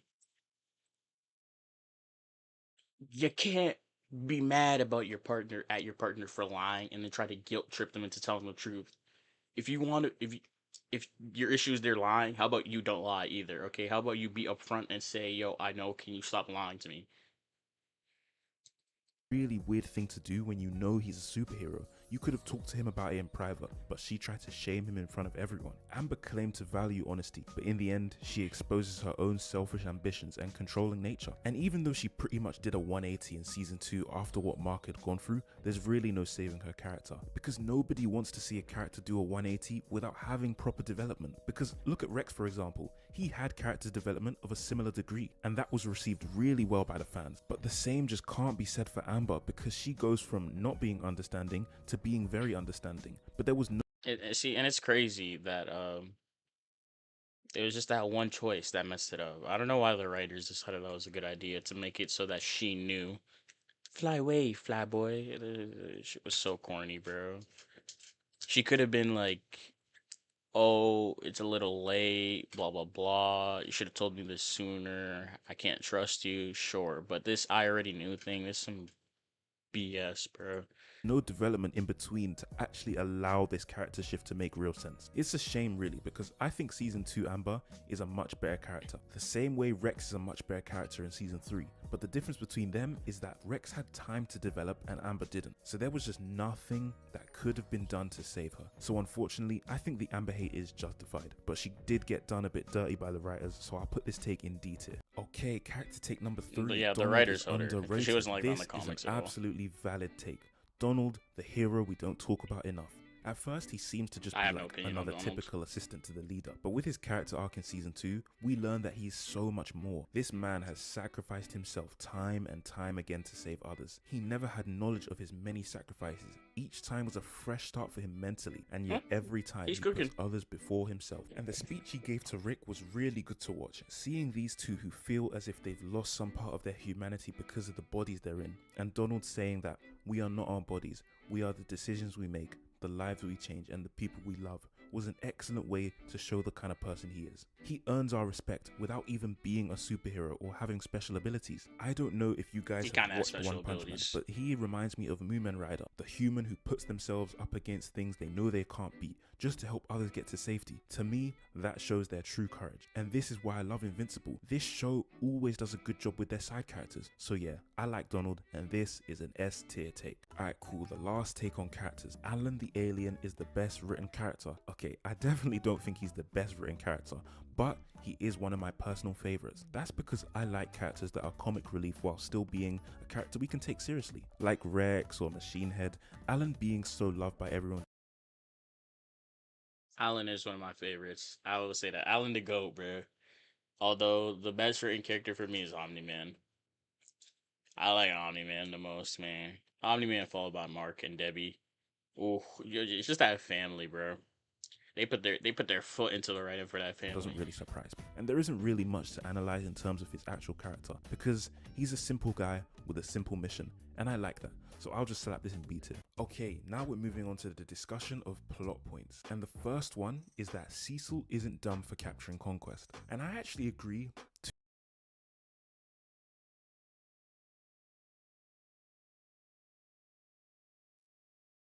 Okay. Because I know how it plays out in the comics, I don't really want to spoil anything. I will say, if he wanted to do it, he should have done it in a way that made more sense. Yeah, hold up.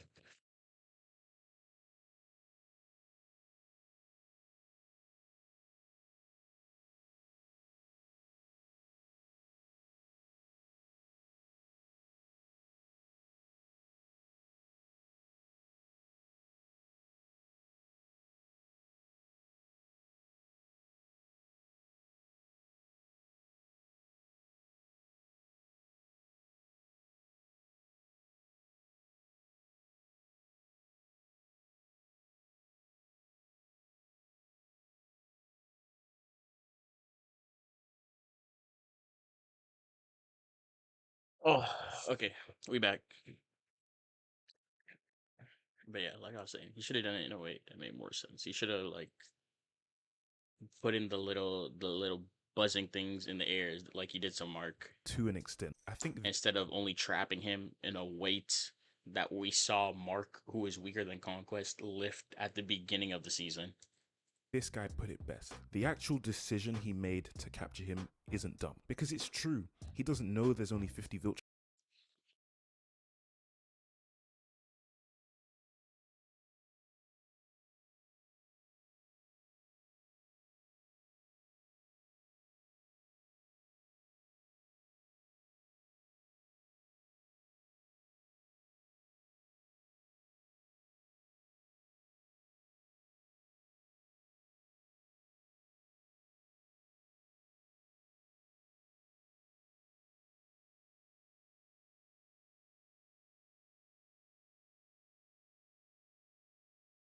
No more interruptions. Come on. Viltrumites left. And what Cecil saw was how much Earth struggled against 10 weaker Viltrumites. And minor spoilers coming up for show-only watchers. Skip to the next segment if you don't want to hear it. But even if they did kill Conquest, yeah, you heard him. Minor spoilers. in his eyes, it's the same thing as him escaping. Because from his perspective, more Viltrumites will come regardless. So taking the risk to capture him and interrogate him is a worthwhile risk in his eyes. Cecil is just making a calculated decision which he has made off of his limited information. And we can see that. So the problem, in my opinion, isn't the decision to capture him, it's the execution of the capture. Because there's no way he actually thought this underground bunker tungsten thing was enough to stop him. Surely we can do a little bit better than this. Why not install one of those ear devices in his head? Like, the GDA is so resourceful, they definitely have some options to increase their chances of actually capturing him. I don't know, maybe install some kind of thing to stop his limbs from growing back. I don't know. But for someone you think is stronger than Omni-Man, the best decision you could come up with was tungsten in a bunker underground. This doesn't make any sense. So in conclusion, I think the decision to actually capture him is not that bad. The real problem is that the necessary precautions to actually prevent his escape were terrible. So I would put this take in C tier. I do agree the decision is not bad, but the execution was really bad. Okay, take number 2. Mark's blue suit wasn't as good as it was hyped up to be. Well, if you mean in terms of the color scheme, I think I prefer his first suit. However,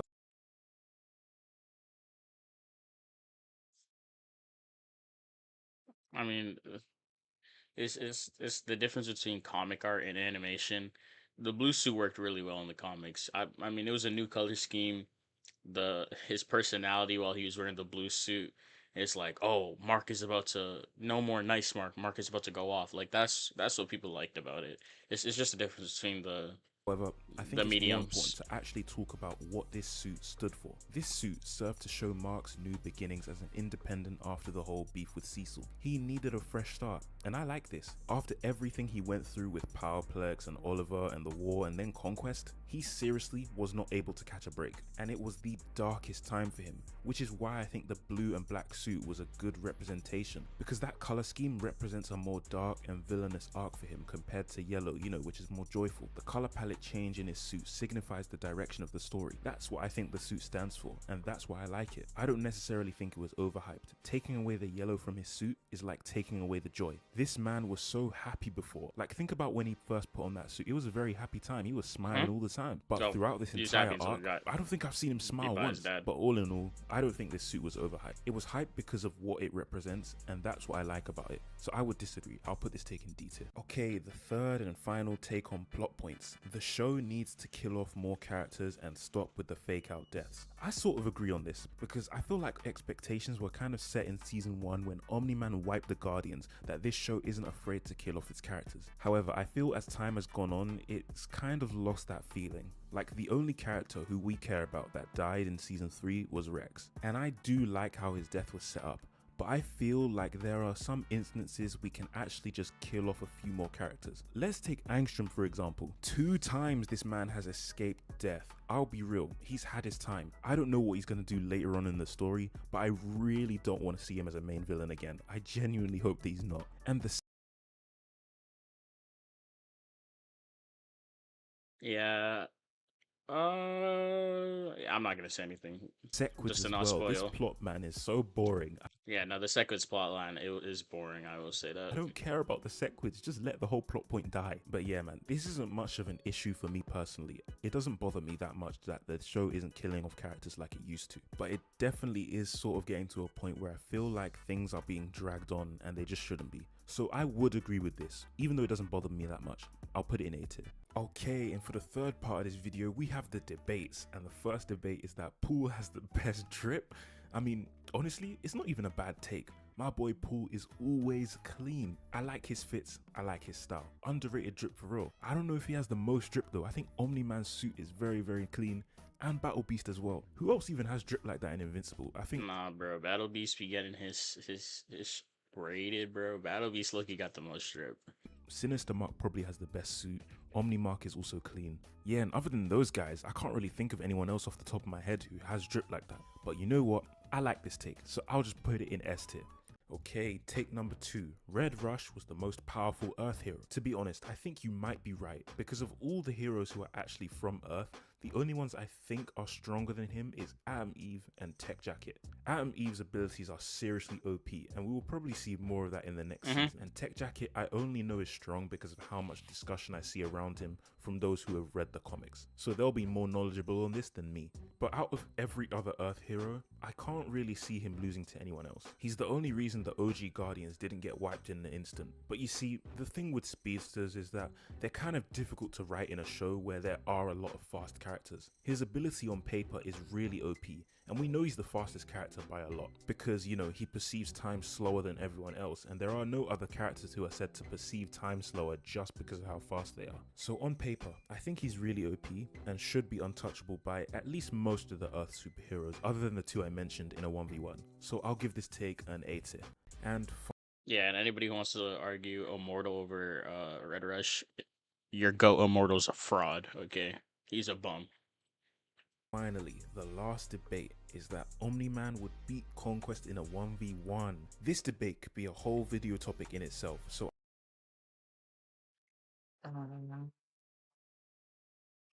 Conquest is a lot older than Omni-Man. Although I don't want to make the argument of Mark and Eve being able. Yeah, it took Mark and Eve. And Eve took off her limiters, and Mark basically had a rage boost. Plus, there's kind of like a half Saiyan thing going on where Mark has greater potential. I think based off of combat experience and due to Conquest's age, I feel like he'd beat Omni-Man. I'll summarize my main thoughts and you guys can discuss it more in the comments on anything you think I missed. Firstly, I think Conquest is probably stronger than Omni-Man, but I feel like that's all he has going for him, just based off of how the character of Conquest... Okay.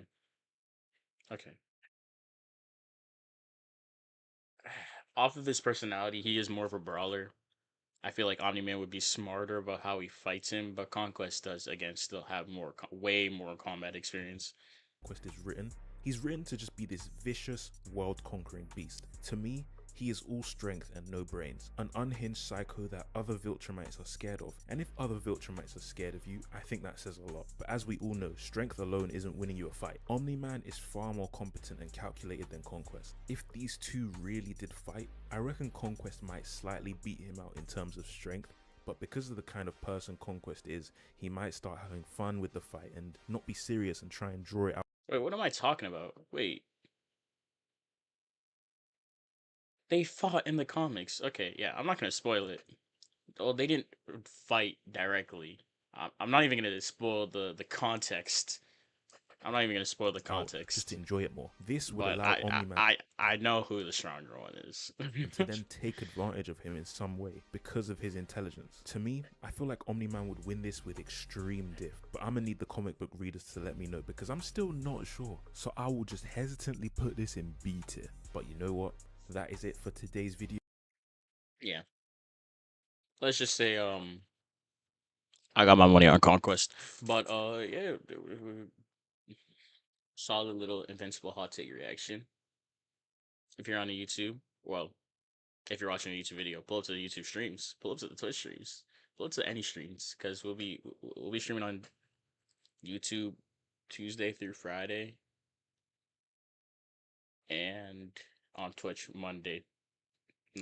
Tuesday through Thursday, and on Twitch and wait, I'm being so slow. This is a terrible outro.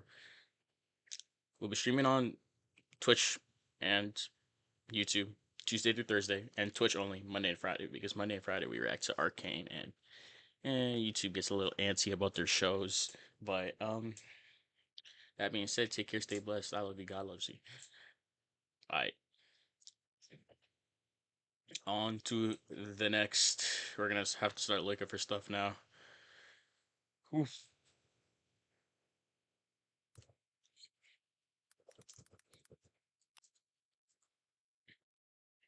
Oh no, I'm not ending stream. That was just the outro for the YouTube. The stream ain't over. Yeah. I gotta clip up the stream and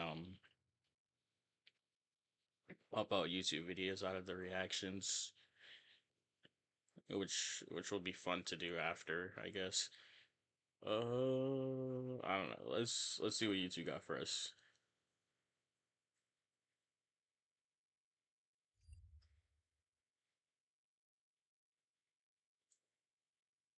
Try not to get canceled. I like this guy. This guy's funny and he has the long videos. Let's watch another one.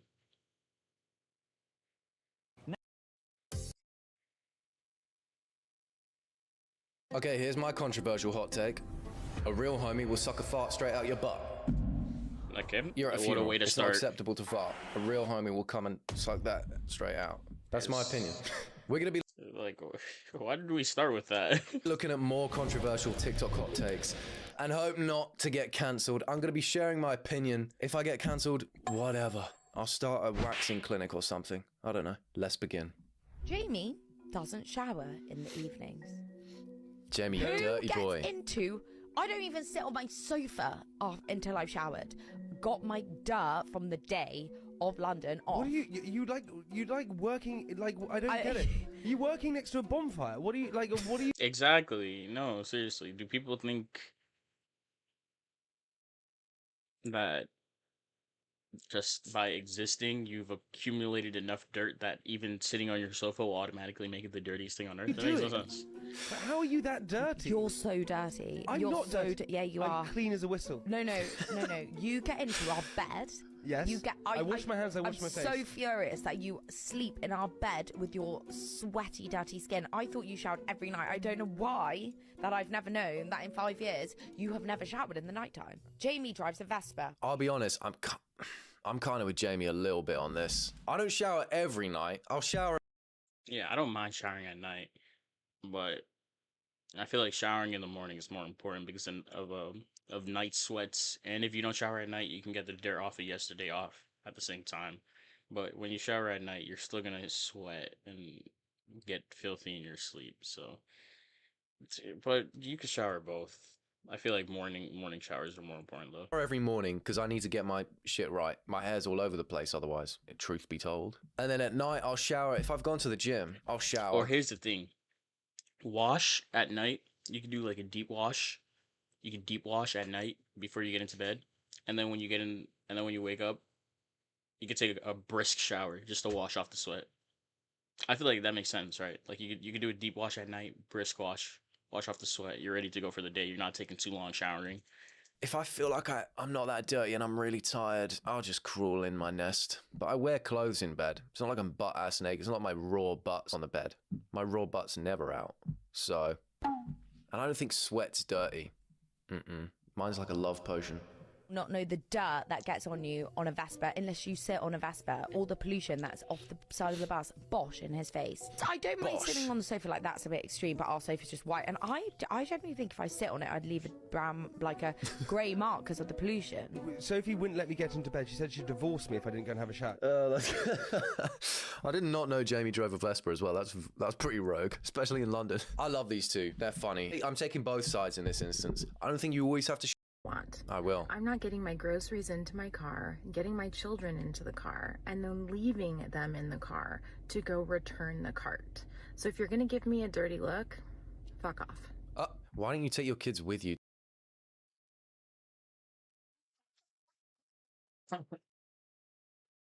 Okay. The good thing to do is to just return your cart, duh. But I have no criticisms for anyone who doesn't. Like, you're a normal human being. We've all chosen not to return the cart. Like, let's not act like we're all perfect, upright, moral beacons of righteousness, because we're not. I'm sure you've left a cart in the parking lot, but technically the nice thing to do would be to return your cart, yes. To return. But like, there's literally someone whose job is to go get the carts.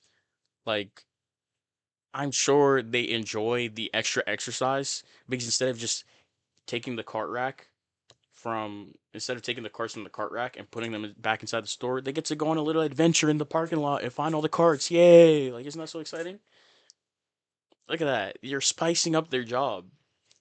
In the car and teach them manners. How about that? Ooh, someone make an edit after that of like a shopping cart thing. I actually worked at M&S. I did a year's service at M&S and I had to bring shopping carts into the store every now and then. And there'd be a couple dotted about the thing and I'd be like, why are you not putting that back? That is a shame. I've got to walk that extra little bit. And you know what? Think about it. I walk that extra 10 feet. Wait a second. I'm hungry and low-key, because streams are going on for 2 hours, I'm getting a little bit of fatigue. So I'm gonna go like grab cereal and be right back. And I'm not editing this out for YouTube. So this is gonna be on the YouTube video as well. So, you know. But I'll be right back. I'll be right back.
I have returned.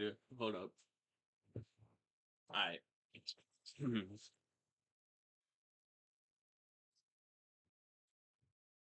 Cinnamon Toast Crunch, that's the best cereal ever, by the way. But yeah, this is my breakfast. Feet to grab that shopping trolley. That's an extra 20 seconds of my life. 10 seconds there, 10 seconds back. That I am never getting back. So thank you. Oh, and there's literally a shopping cart theory. The fuck? The shopping cart theory is an internet meme which judges a person's ethics by whether they return a shopping cart to its designated cart, coral, or deposit area. It became viral online after 2020 internet meme, which posits that shopping carts present a litmus test for a person's capability of self-control and governance, as well as a way to judge one's moral character. Detractors of the theory have cited various reasons why returning a cart is unfavorable, with concerns about leaving children unattended as one of the more commonly referenced. It's not that deep. I don't think it's a litmus test for self-control and governance at all. You're entitled to just not return it. I mean, it's more of a going out of your way to be good thing. And I guess not everybody's going to do that, but hey, not everyone is perfect. Here's the thing, I couldn't agree more that shopping cart theory is valid. If I was with someone and they decided to just leave their shopping cart, I see it this kind of like littering, you know? If I'm with someone and they litter, I think you actually need to sort your moral. Okay. I don't know why I'm defending it so hard like I do this. I always return my shopping cart. But still, it's not that deep. Morals out. And if someone's leaving... But I want to let y'all know that if I have a shopping cart, I return it into the rack. Because why not? A trolley out. I would then put it back for them. It's like at the when you're going through security at the airport and people don't put that, they empty their tray and then leave it on the conveyor belt. They don't put it at the end. I'm there going, oh, right, I'm getting all these and putting them with mine, because why are you fucking leaving that there? Just sort yourself out. And the whole thing, oh, I don't want to leave children in the car unattended thing. The children weren't in the car when you had the trolley out. You didn't have to put them in the car. Look, keep your children there, empty your shopping trolley, bring your children with you to put the shopping trolley back, bring them back to the car if you want to. Here's the thing with double dipping. If you Everyone want wants to. to double dip. The dip is amazing. The chip goes so well with it. Yep. Fuck, this tastes good. Let's go again. Yeah. You do the look around, I reckon. You do the rotate of the chip. The rotation. Or the,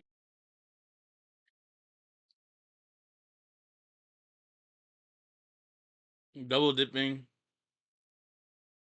isn't innately bad, but as long as it's just with yourself. I feel like it's kind of nasty to put something that you put your mouth on and then put it back into a dip that's shared with multiple people. You do a rotation. I reckon I'm scared of people seeing that and still be like, I'm not a fan of that rotation. Yeah, I'm scared of that as well. I tend to just go for a bit of extra dip and try and fit the whole thing in my mouth to make up for it. Because even the rotation's fine. If I see someone else do the rotation, I'm like, fair play. But I'm worried that someone else will miss the rotation and just see me going back in and think I'm double dipping. Or some people might be funny about, like, you grab the chip right on this tip, you dip, you bite, you flip. You're now dipping the part that had your fingers on it. Some people could be funny about that. It's an awkward situation, but I'm usually within groups where it's discussed and people are like, are we double dipping or not? And then a lot of the time people are like, yeah, sure, whatever, I don't care. And then you sort of set the precedence, you know? Well, at least you're putting in some effort, because I know you're going to do it regardless. You may as well rotate it. Because there's some crackers that are huge, right? And you can't have one... Yeah, like agree. Ice cream scoop of dip on it. It has to be double or even perhaps triple dipped. The triple dip is too much. Just finish the biscuit and have another crack. Yeah, I think. Triple dipping doesn't exist. No, it does. I don't triple like dipped that. before. Oh, I've seen it. Ridiculous. What are you eating? King size Doritos? Oh no, I've seen it. I've seen it done. You can break things and then dip each half. Sometimes I do that, and people around me are impressed. Just you saying. can break it. Or an even better way to do it is that you just use your finger for the dip and just eat the chip. So you take a bite of the chip in the dip, and then you need more. If you need more moisture, you just keep dipping your finger in and getting more. Then you don't have to double dip the thing. People prefer that, I think. You know that somebody is going to always be late. Right. Sometimes you gotta tell them, hey, this thing starts at 7 when in fact it starts at 7:30. Yep. And you gotta know who those people are in your life. Right. And I actually feel like those people have no problem with me lying to them about Oh, it. no, Because they I know like too. it. They need a little buffer. They need a little grace period. Yeah. I love this shit. I love this shit. That's not how I take it all, bro.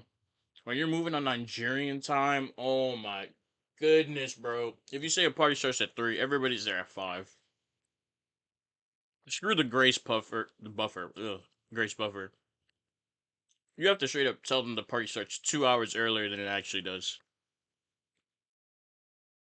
The thing is, also about Nigerians though, is they don't show up on time because the person hosting is also never ready on time. If you show up on time, they're gonna make you set up with them. That's just the way it goes. I love saying to people, You're gonna get to it the party on starts at time, and 6:30, you're gonna have by to the way, set up the knowing party full with well them. we start at 7. It's just the most effective way to do things, and I don't think that's lying. I think that's doing them a favor. Then they're running late, stressed about it, but then when they arrive and they've been stressed, I'm like, guess what? We don't leave for another 10 minutes, actually. They're like, oh, thank God. No, they're not really. They're like, why the fuck you tell me to come here now then? Well, technically you're 20 minutes late, doofus. That's why. Chris actually does that with us for a shoot. He'll say, oh, car from mine in the morning at, I don't know, he'll say like 8:45. And everyone knows full well, no one gets a car from somewhere at 8:45. You get it on the hour or on the half hour. So obviously that's 9 a.m. So we know he's fucking with us. I'm not late. Let me make that clear. Well, sometimes I am, but I try to be on time as much as possible. But he's a big one for a little, oh, it starts at this time. But I know.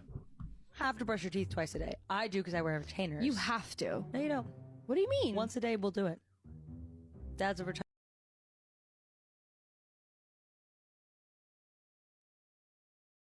Oh my goodness. Alright, hold up. retired dentist. Give me a second.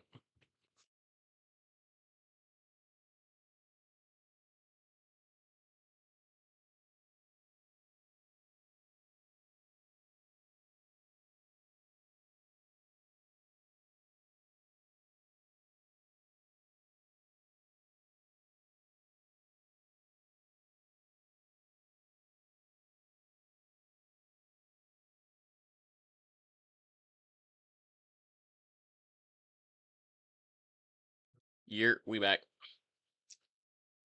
Once a day, we'll do it. Once a day, good, we'll do it. Oh, no, there's a reason your dad got retired. All his patients were just... But yeah, like I said, hygienically, twice a day is probably better. I wear braces, so I brush after every meal, but usually, unless like now when I'm streaming, I'm not going to stop streaming to brush my teeth. I just wait till I'm done streaming. Getting to their end of their life like this. You absolutely do have to brush your teeth twice a day. Even if you don't have to. It's like, why do the bare minimum when you could just do a bit more than bare minimum?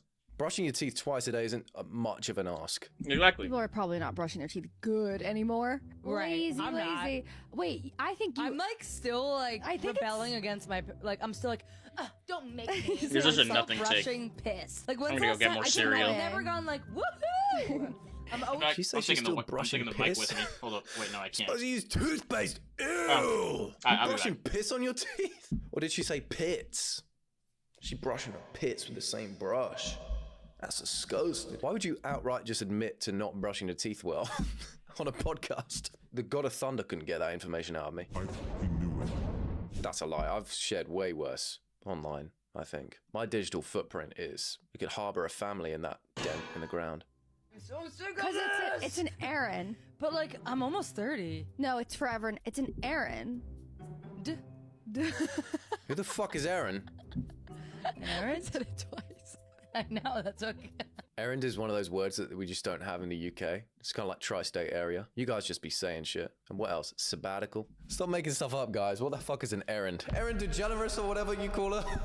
Damn, there really is people out there just straight up not brushing teeth. You say your ABCs and every plant in the garden dies. You live your life with morning breath. I'm concerned about who taught him how to use the toilet. You touch shit every single day if you shit. Like, you don't wipe yourself? It got shit in the tissue when you wipe yourself. You don't know how to shit get is in the... Why are you touching the shit? The tissue is for the shit. That's what I'm saying. You grab shit all the time. No, you're not saying that. You don't. Yeah, you wipe... What the hell did I come back to? wipe and you grab the shit. You don't grab. Why are you grabbing Hold shit? on, hold on. Do you? I think I know what's going on here. He ain't wiping once he's finished. He's wiping as he's going. He never lets it come all the way out and just fall. He doesn't know that shit can fall out the butt. He thinks you. I like not to imagine this while I'm eating, so we're just gonna skip ahead. Thank you. Thank you. Doing it ever since. There we go. On to the next. I want people to eat hard cookies, and I'm not going to conform. I'm not going to do it. I don't want it. I want a soft, moist cookie. That's the only cookie I'll eat. I won't do a hard cookie. What about Oreos? I'll do an Oreo.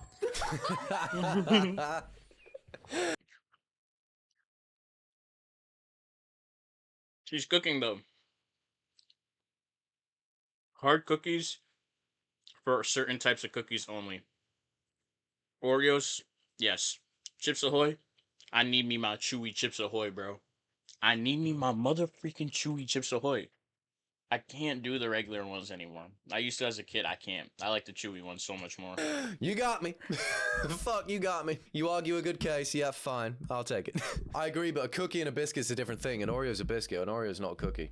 Sorry, it's true. A cookie is just the big, they're round. British people. They're soft my in God. the middle. Slight crunch, maybe. Biscuit is anything else. Mass produced in a packet is a biscuit. You know what else is a biscuit? Me, honey biscuit.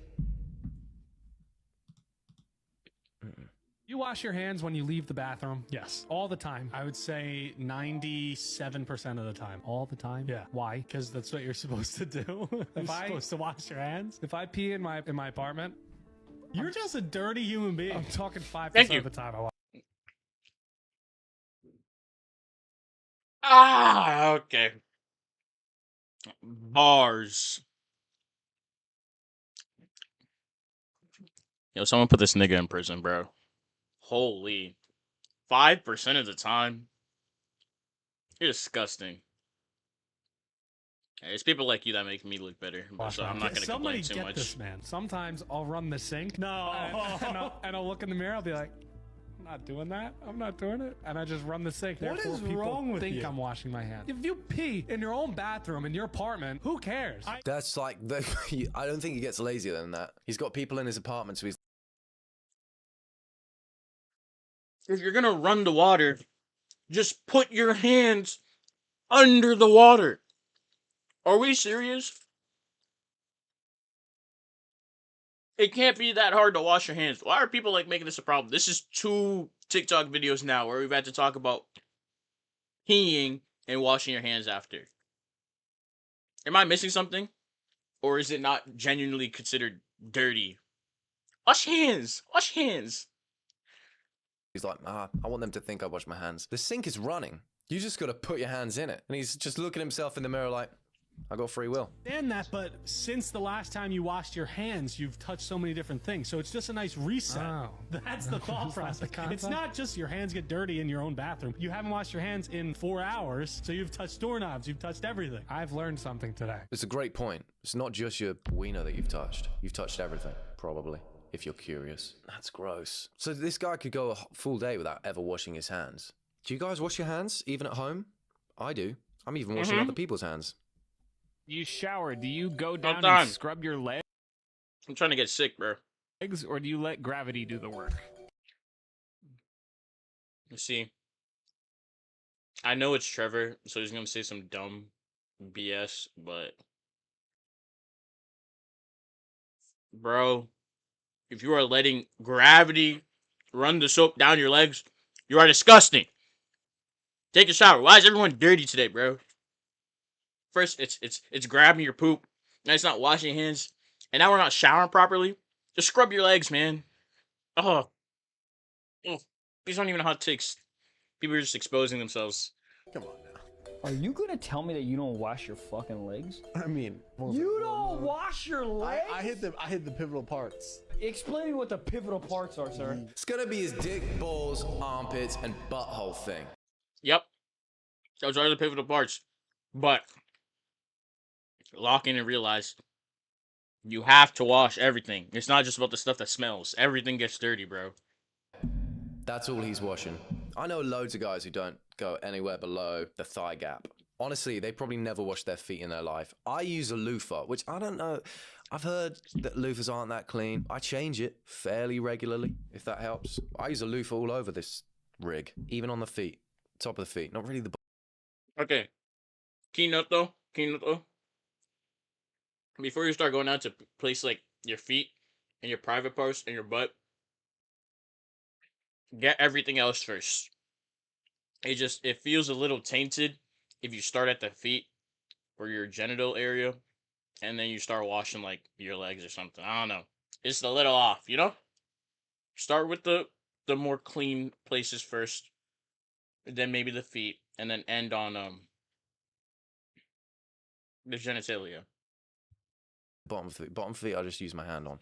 I just do the moonwalk on it, like, because I want to enjoy my shower. Scrub-a-dub-a-dub. PP. Scrub-a-dub-a-dub. Butthole. Armpits. Have to. Armpits. Uh-huh. Shoulder. Oh, he does shoulders. Legs. Oh!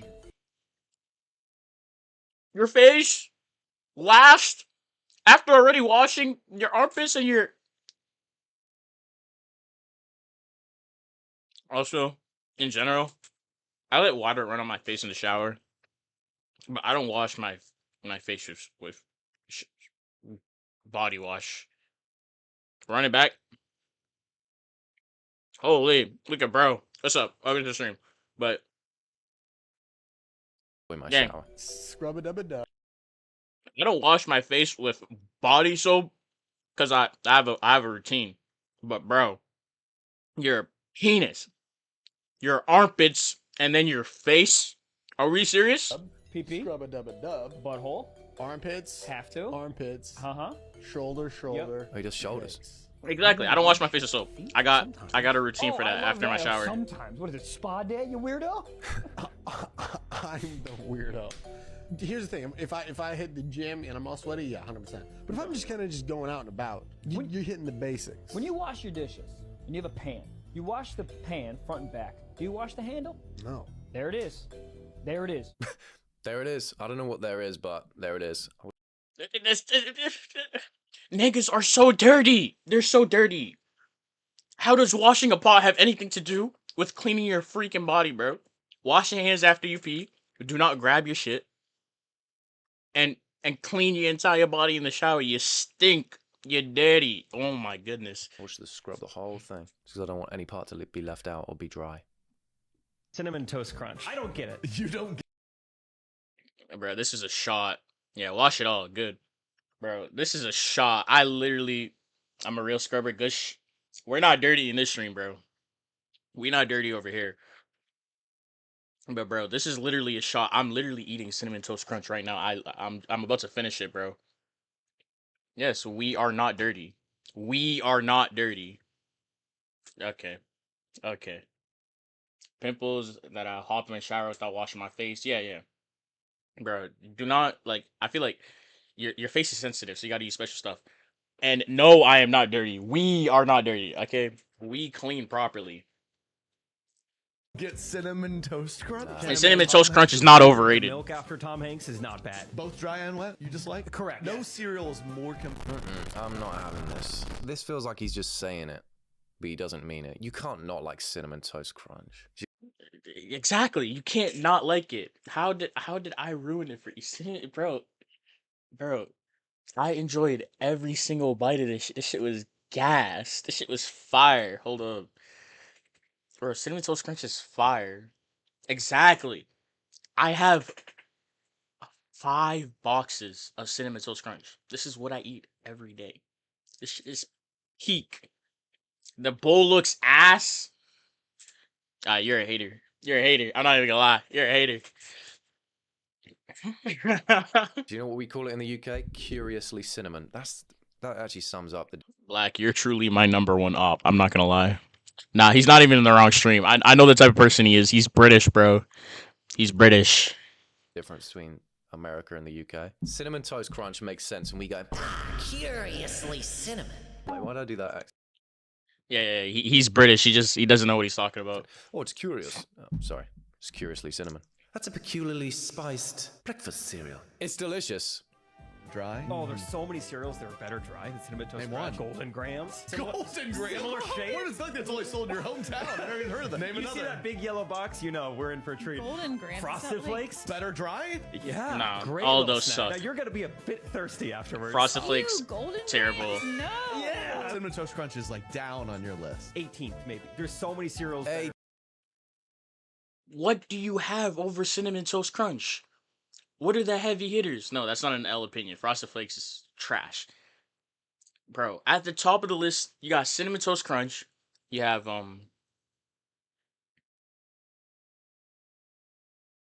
Cocoa Puffs? Bro. It's Cocoa Puffs. Cornflakes? I don't eat cornflakes. Honey Bunches with Oats. Cheerios.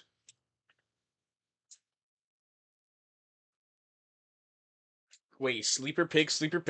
That corn one. What's that corn one? Hold up. What's that corn cereal?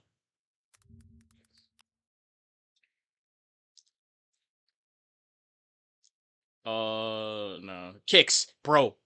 Kix? Sleeper Pick? Kix? Yo, I remember eating these all the time as a kid, bro.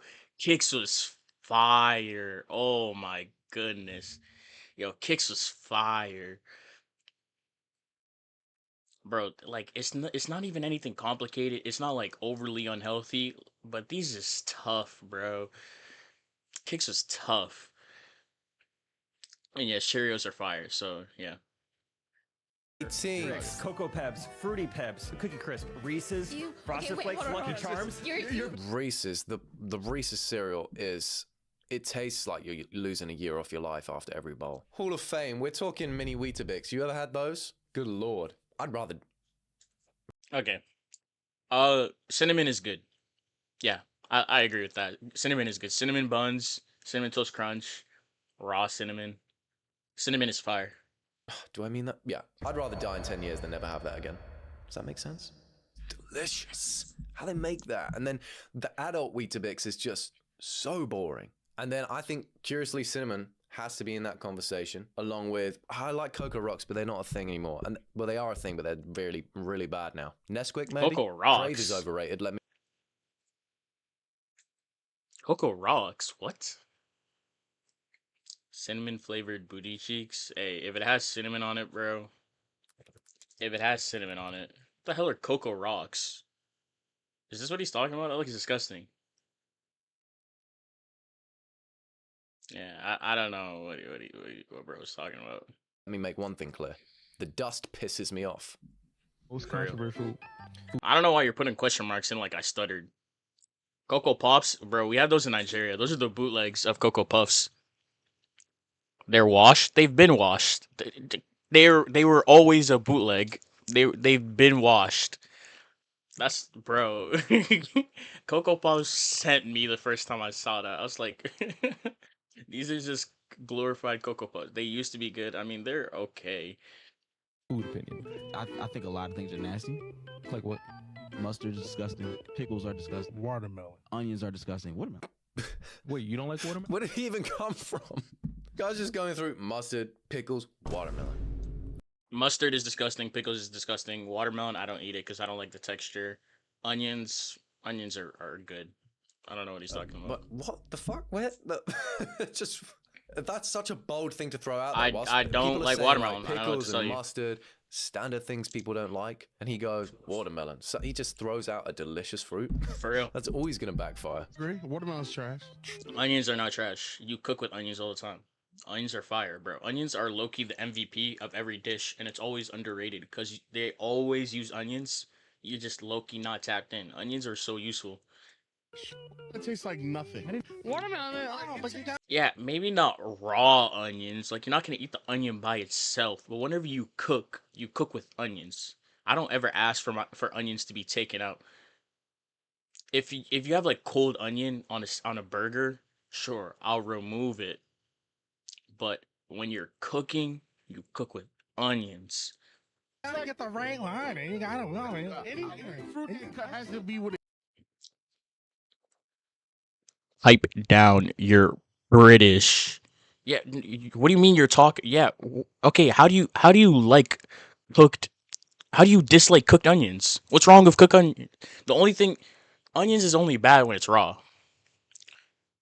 Onions is only bad when it's raw. You're so black.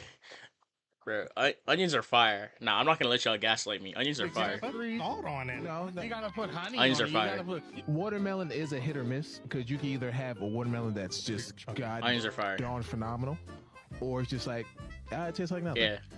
But when you get that one that tastes like something, I'm not gonna let y'all gaslight me. Onions are tough. Pokemon shining hunting for Bro, you ever had a kebab? You ever had a kebab with a meat and pepper and onion? Fire. Come on, stop playing with me. Pocket, gotta hear the sound. Just give me some apples, nigga. I think oatmeal raisin. Ever had cookies are better suya? than chocolate chip. God damn Yeah. it, Lamont. Yeah, that's You mix onions with your suya? Yeah. That's true. every time. Every time. I do like oatmeal raisin. You are old ass. Every time. You was born with a sweater vest I on, wasn't? can't even tell you what I that was is. born without any clothes. Me too, actually. I was born butt naked, pretty much, except for the fedora. But I would agree with their argument. But Yeah. you get And the best kebabs have onions and peppers in them. Onions are valid. get the right watermelon, it's like Grilled euphoria. onions, cooked But then onions, most, fried I say onions. It's like 8 times out of 10, that shit's just dog Onion water. rings. It's like blueberries. No, I saw someone saying no 2 blueberries taste the same. That's true. I've never had a blueberry and then the next blueberry be like, oh, that's more of that. No, that's something else. What the fuck is that? And then have another, and I'm like, okay, they taste like that now as well, all over the place. Everybody shits their pants during No, the because marathon. like, do you have to shit every 4 hours? If I'm scared out of my mind and I'm Everybody what? Everybody huh? Everybody shits their pants during marathons? Okay, you guys can stop. I get it. You dislike onions. Onions are fire. I don't care what you say. But huh?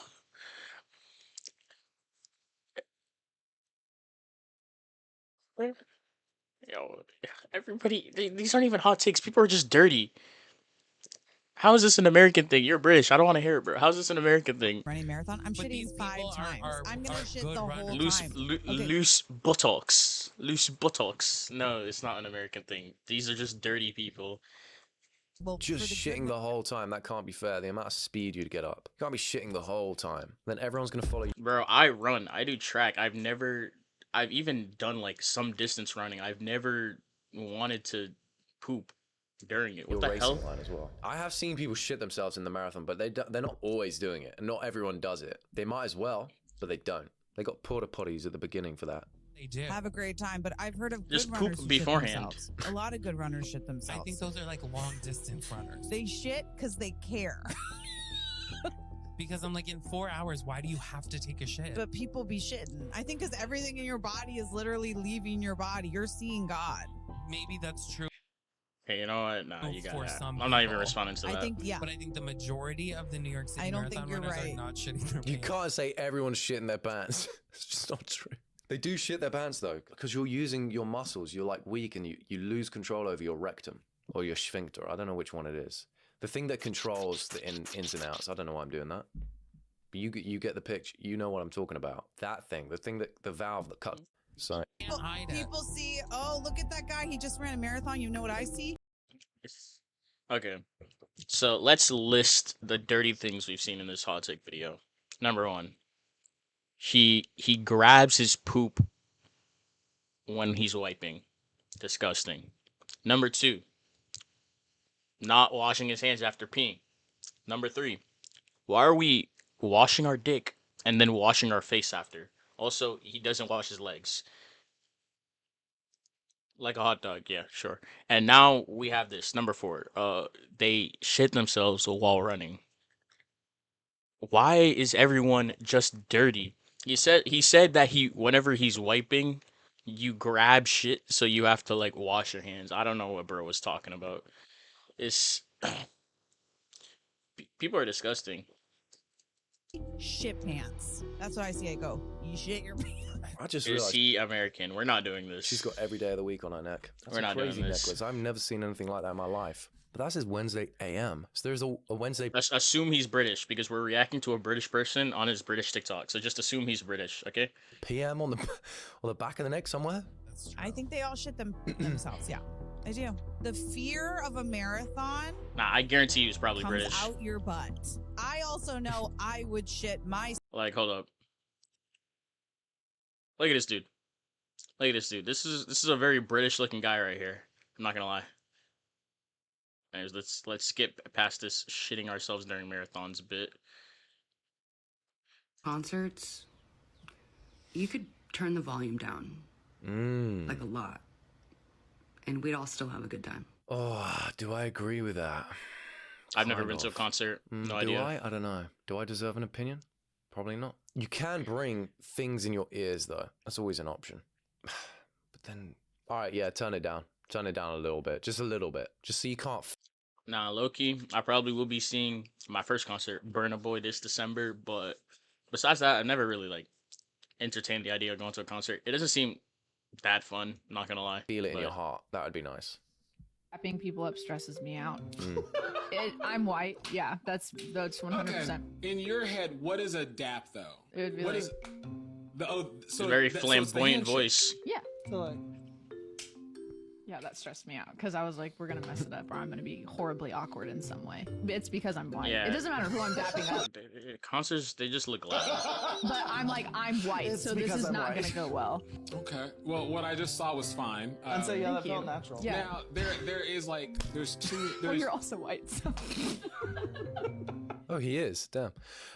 It stresses me out as well. We That, bro, to the white people who may or may not be watching this, just don't overthink it. Just go for the dap. Just like as if you were about to palm a firm. Okay, let me relax.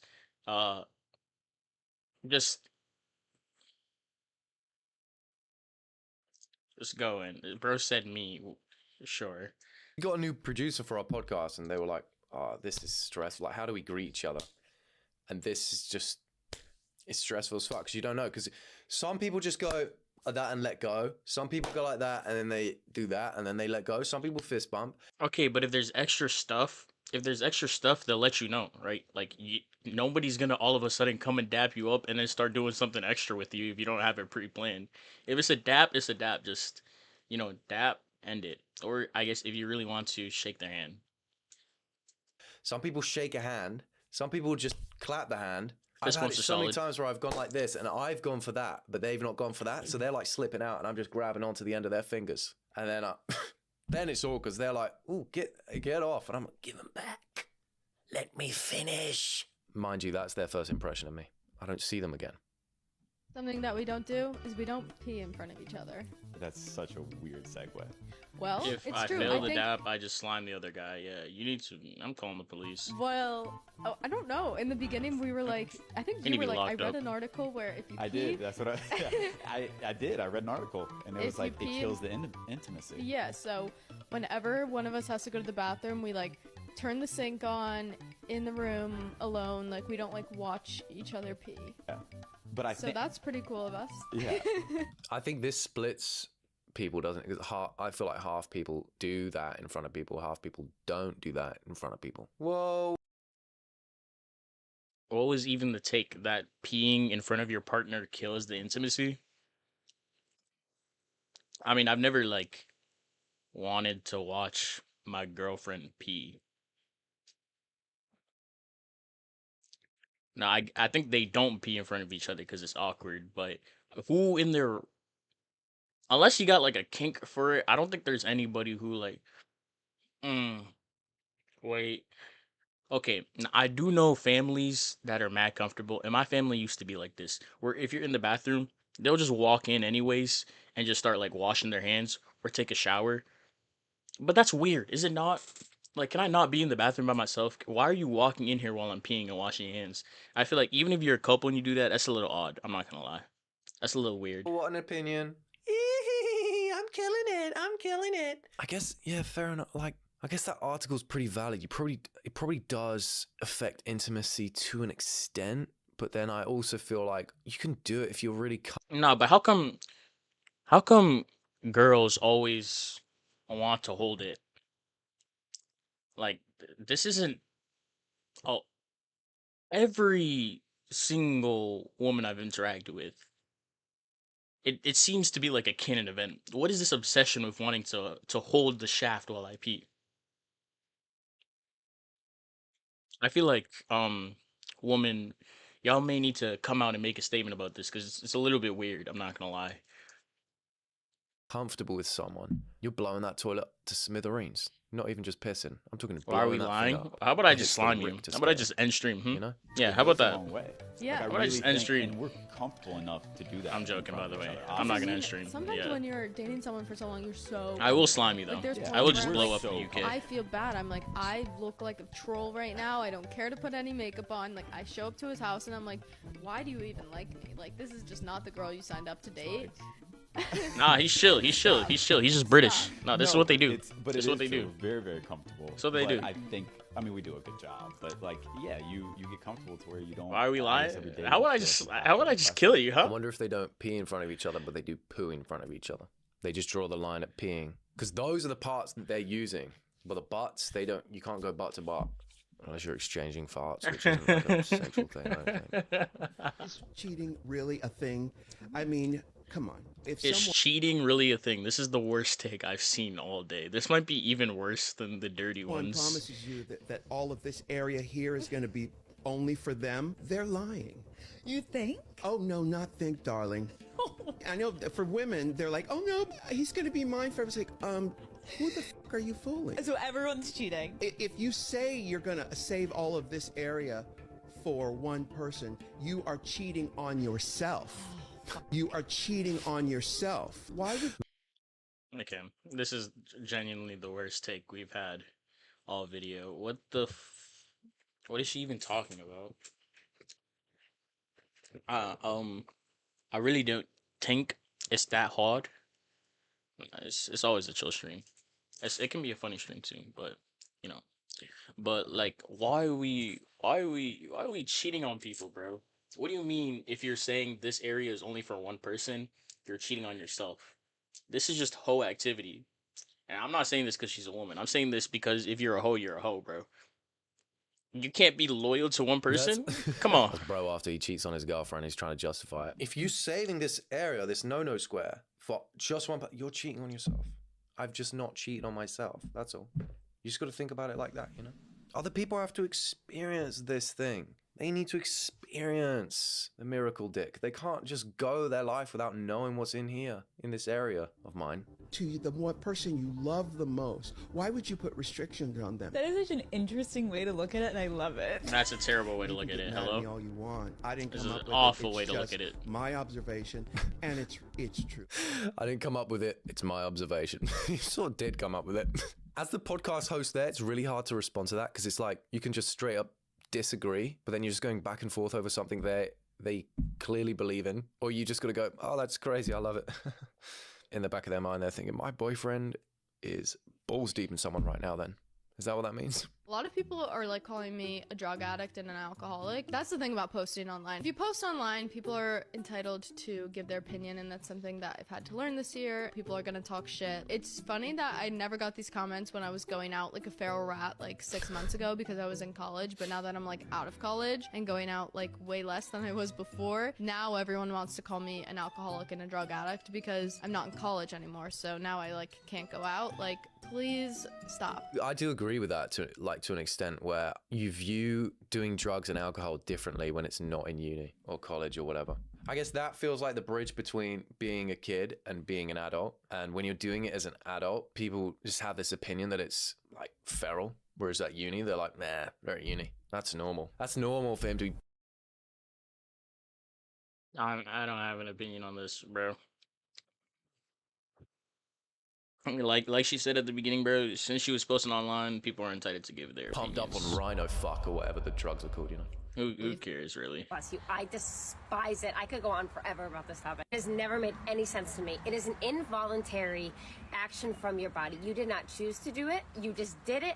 Why am I saying bless you? And if you sneeze, why am I obligated to say it to you? And if you say bless you to me, why am I obligated to say thank you for something I didn't ask for? It has never made sense to me. Bro, only someone this bored could make a problem out of saying like 5 words. Like, let's be for real. Come on. Does it make sense? Exactly. You're not obligated. Does it make sense?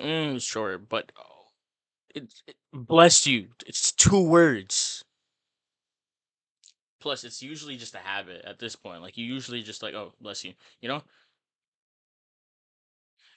people be making problems out of nothing. Like I mean, she's not making a problem out of it, but this is an innate point to stand on a hill about, bro. This is stupid. There's all these, you know, history things. It's religious, or your heart stops beating when you sneeze. That's not even true.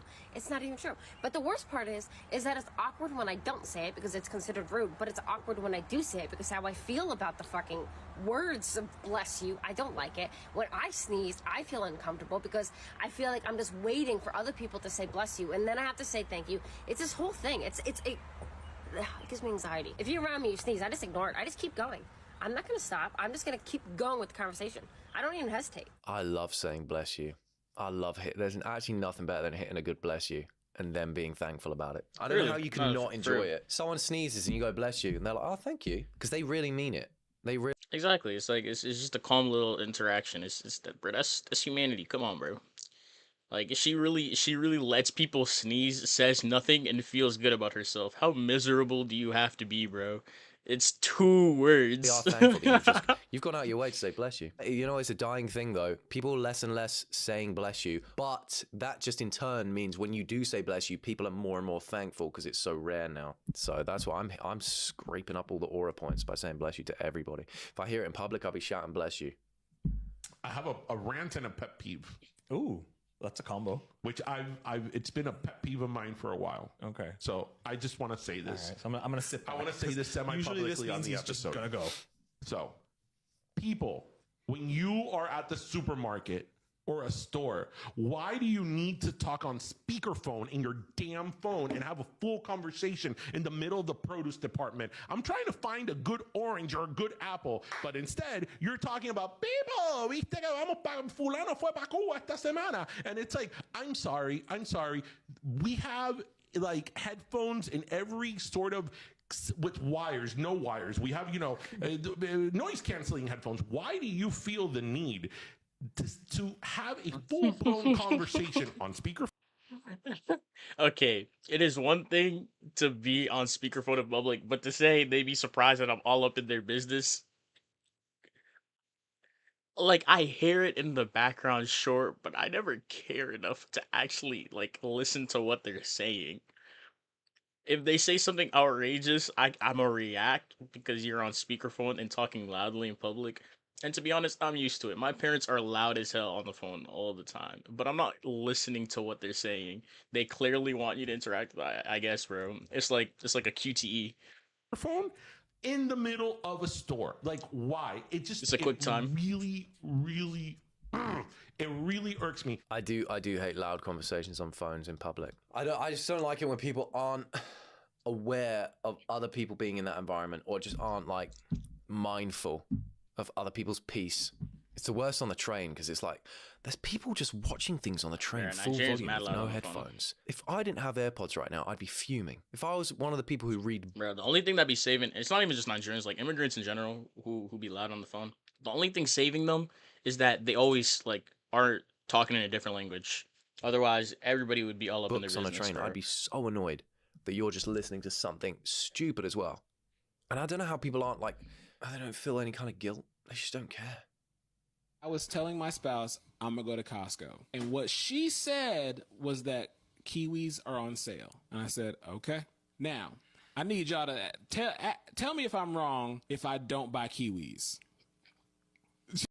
Okay, she said she clearly wanted kiwis though. I feel like her mentioning it, like if you don't buy it, you're not wrong, but like. And she could have just said she wanted kiwis, but I feel like it's implied.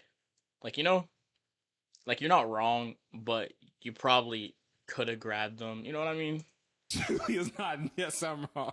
You're not just wrong because you didn't buy kiwis. You're wrong because you didn't qualify that statement with clarity.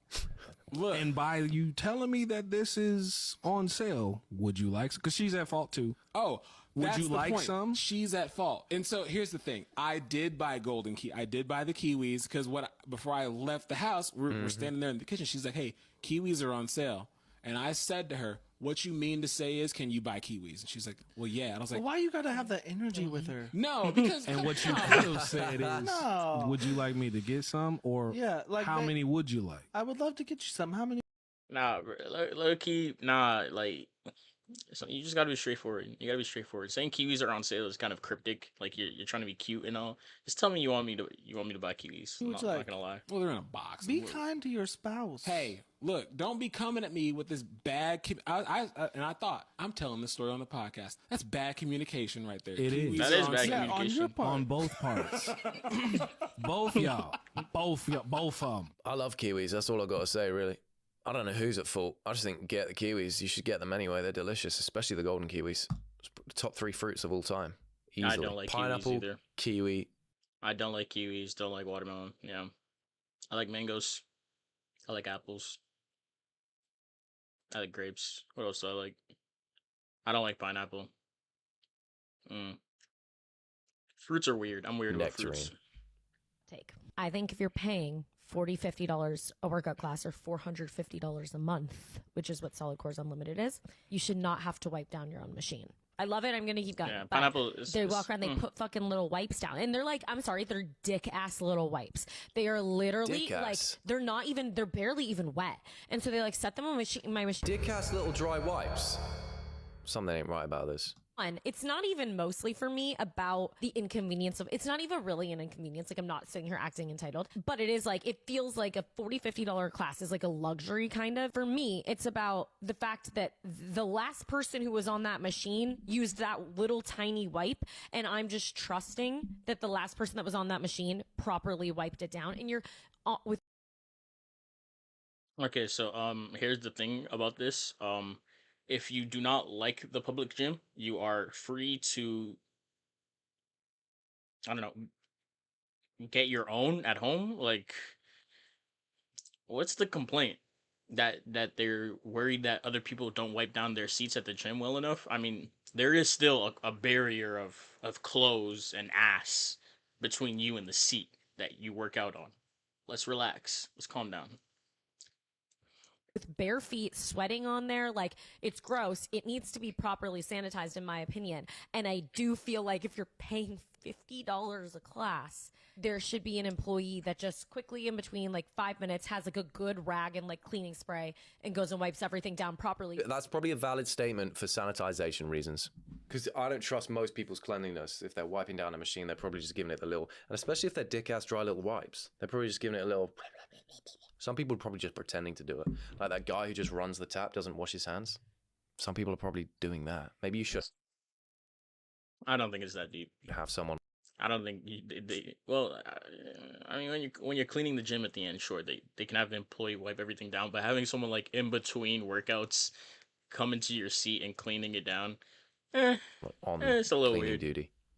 Gym hot takes. If you're good looking and charismatic, girls actually do want you to come talk to them. So do you qualify for that? I have a girlfriend, but I used to do it all the time. Sometimes I'd crash and burn, sometimes I was successful. What do you think? I've only crashed and burned, so I don't do it. I will add, they're not going back to their friends complaining about the good looking guy that hit on them. That's just not happening. True. Until it's not the good-looking guy and the creepy dude. You never know until you try. I disagree with this one. I think the gym should be an area where there is no hitting on people.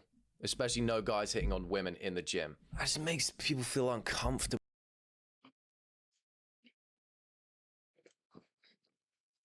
I feel like you can't qualify where someone can and cannot hit on you. I feel like if you don't like someone not hitting on you at the gym, then tell them that. And if they're a good person, then they'll respect your boundaries. And if they're not, then get someone involved. But would I hit on someone at the gym? Probably not. Cause like I'm sweaty. I'm not trying to like smell bad and be around you and hitting on you. But if people want to hit on people at the gym, it's like go for it, man. Knock yourself out. I just put myself in the shoes of a girl who's working out. You kind of feel like, oh, people are seeing you at like an exposed moment, even though it's not, you know what I mean? Like maybe you're hitting a squat and you feel like, there's eyes on me, even if no one's watching. And then a guy like hits on you, even if they're attractive, you're not interested. Then it's like, oh, now I feel like he's watching me every time. And now I don't want to bump into him in the gym again because he obviously thinks I'm attractive. And I mean, maybe if you both leave at the same time or you see them outside before you enter the gym, maybe then is fine. But I just think in the gym, don't, because it can ruin people. I feel like I've like barely ever seen the same person in the gym multiple times, and even if you did after hitting on them, it's like, oh well, it was a 3-second interaction. You don't know each other. It's not enough to like permanently be uncomfortable around them as long as they're leaving you alone. You know, it's a little bit of an overreaction. People's workouts as well. As a guy, not so much. It's not. I don't think it's the same though, is it? And I'm not saying all women probably feel like that. I don't know. Some women probably are fine with attractive guys approaching them in the gym. If I was single, I just would never do that. I don't think. But hey, yeah, I mean, some people also just want to be left alone. But that's people in general. It doesn't like the gym doesn't like disqualify you. But hey. That being said, that's the video. But with that also being said, that might also be the stream. I'm not gonna lie, bro. That might also be the stream because I got 3 hours worth of stream to clip up, edit, post on YouTube, post on TikTok, post on Shorts, and it's been a fun stream. Had a good time. It's been great. Yes, I know. It's unfortunate. I know.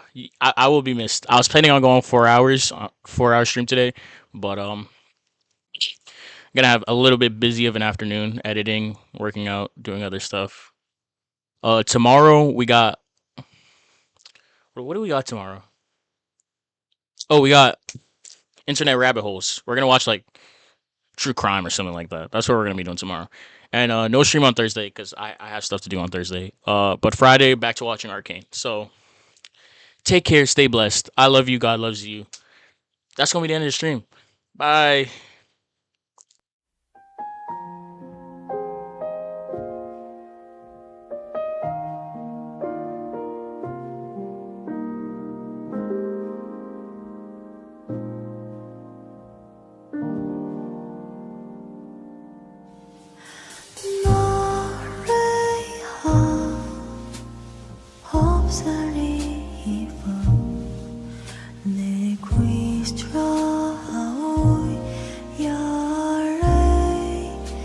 Profile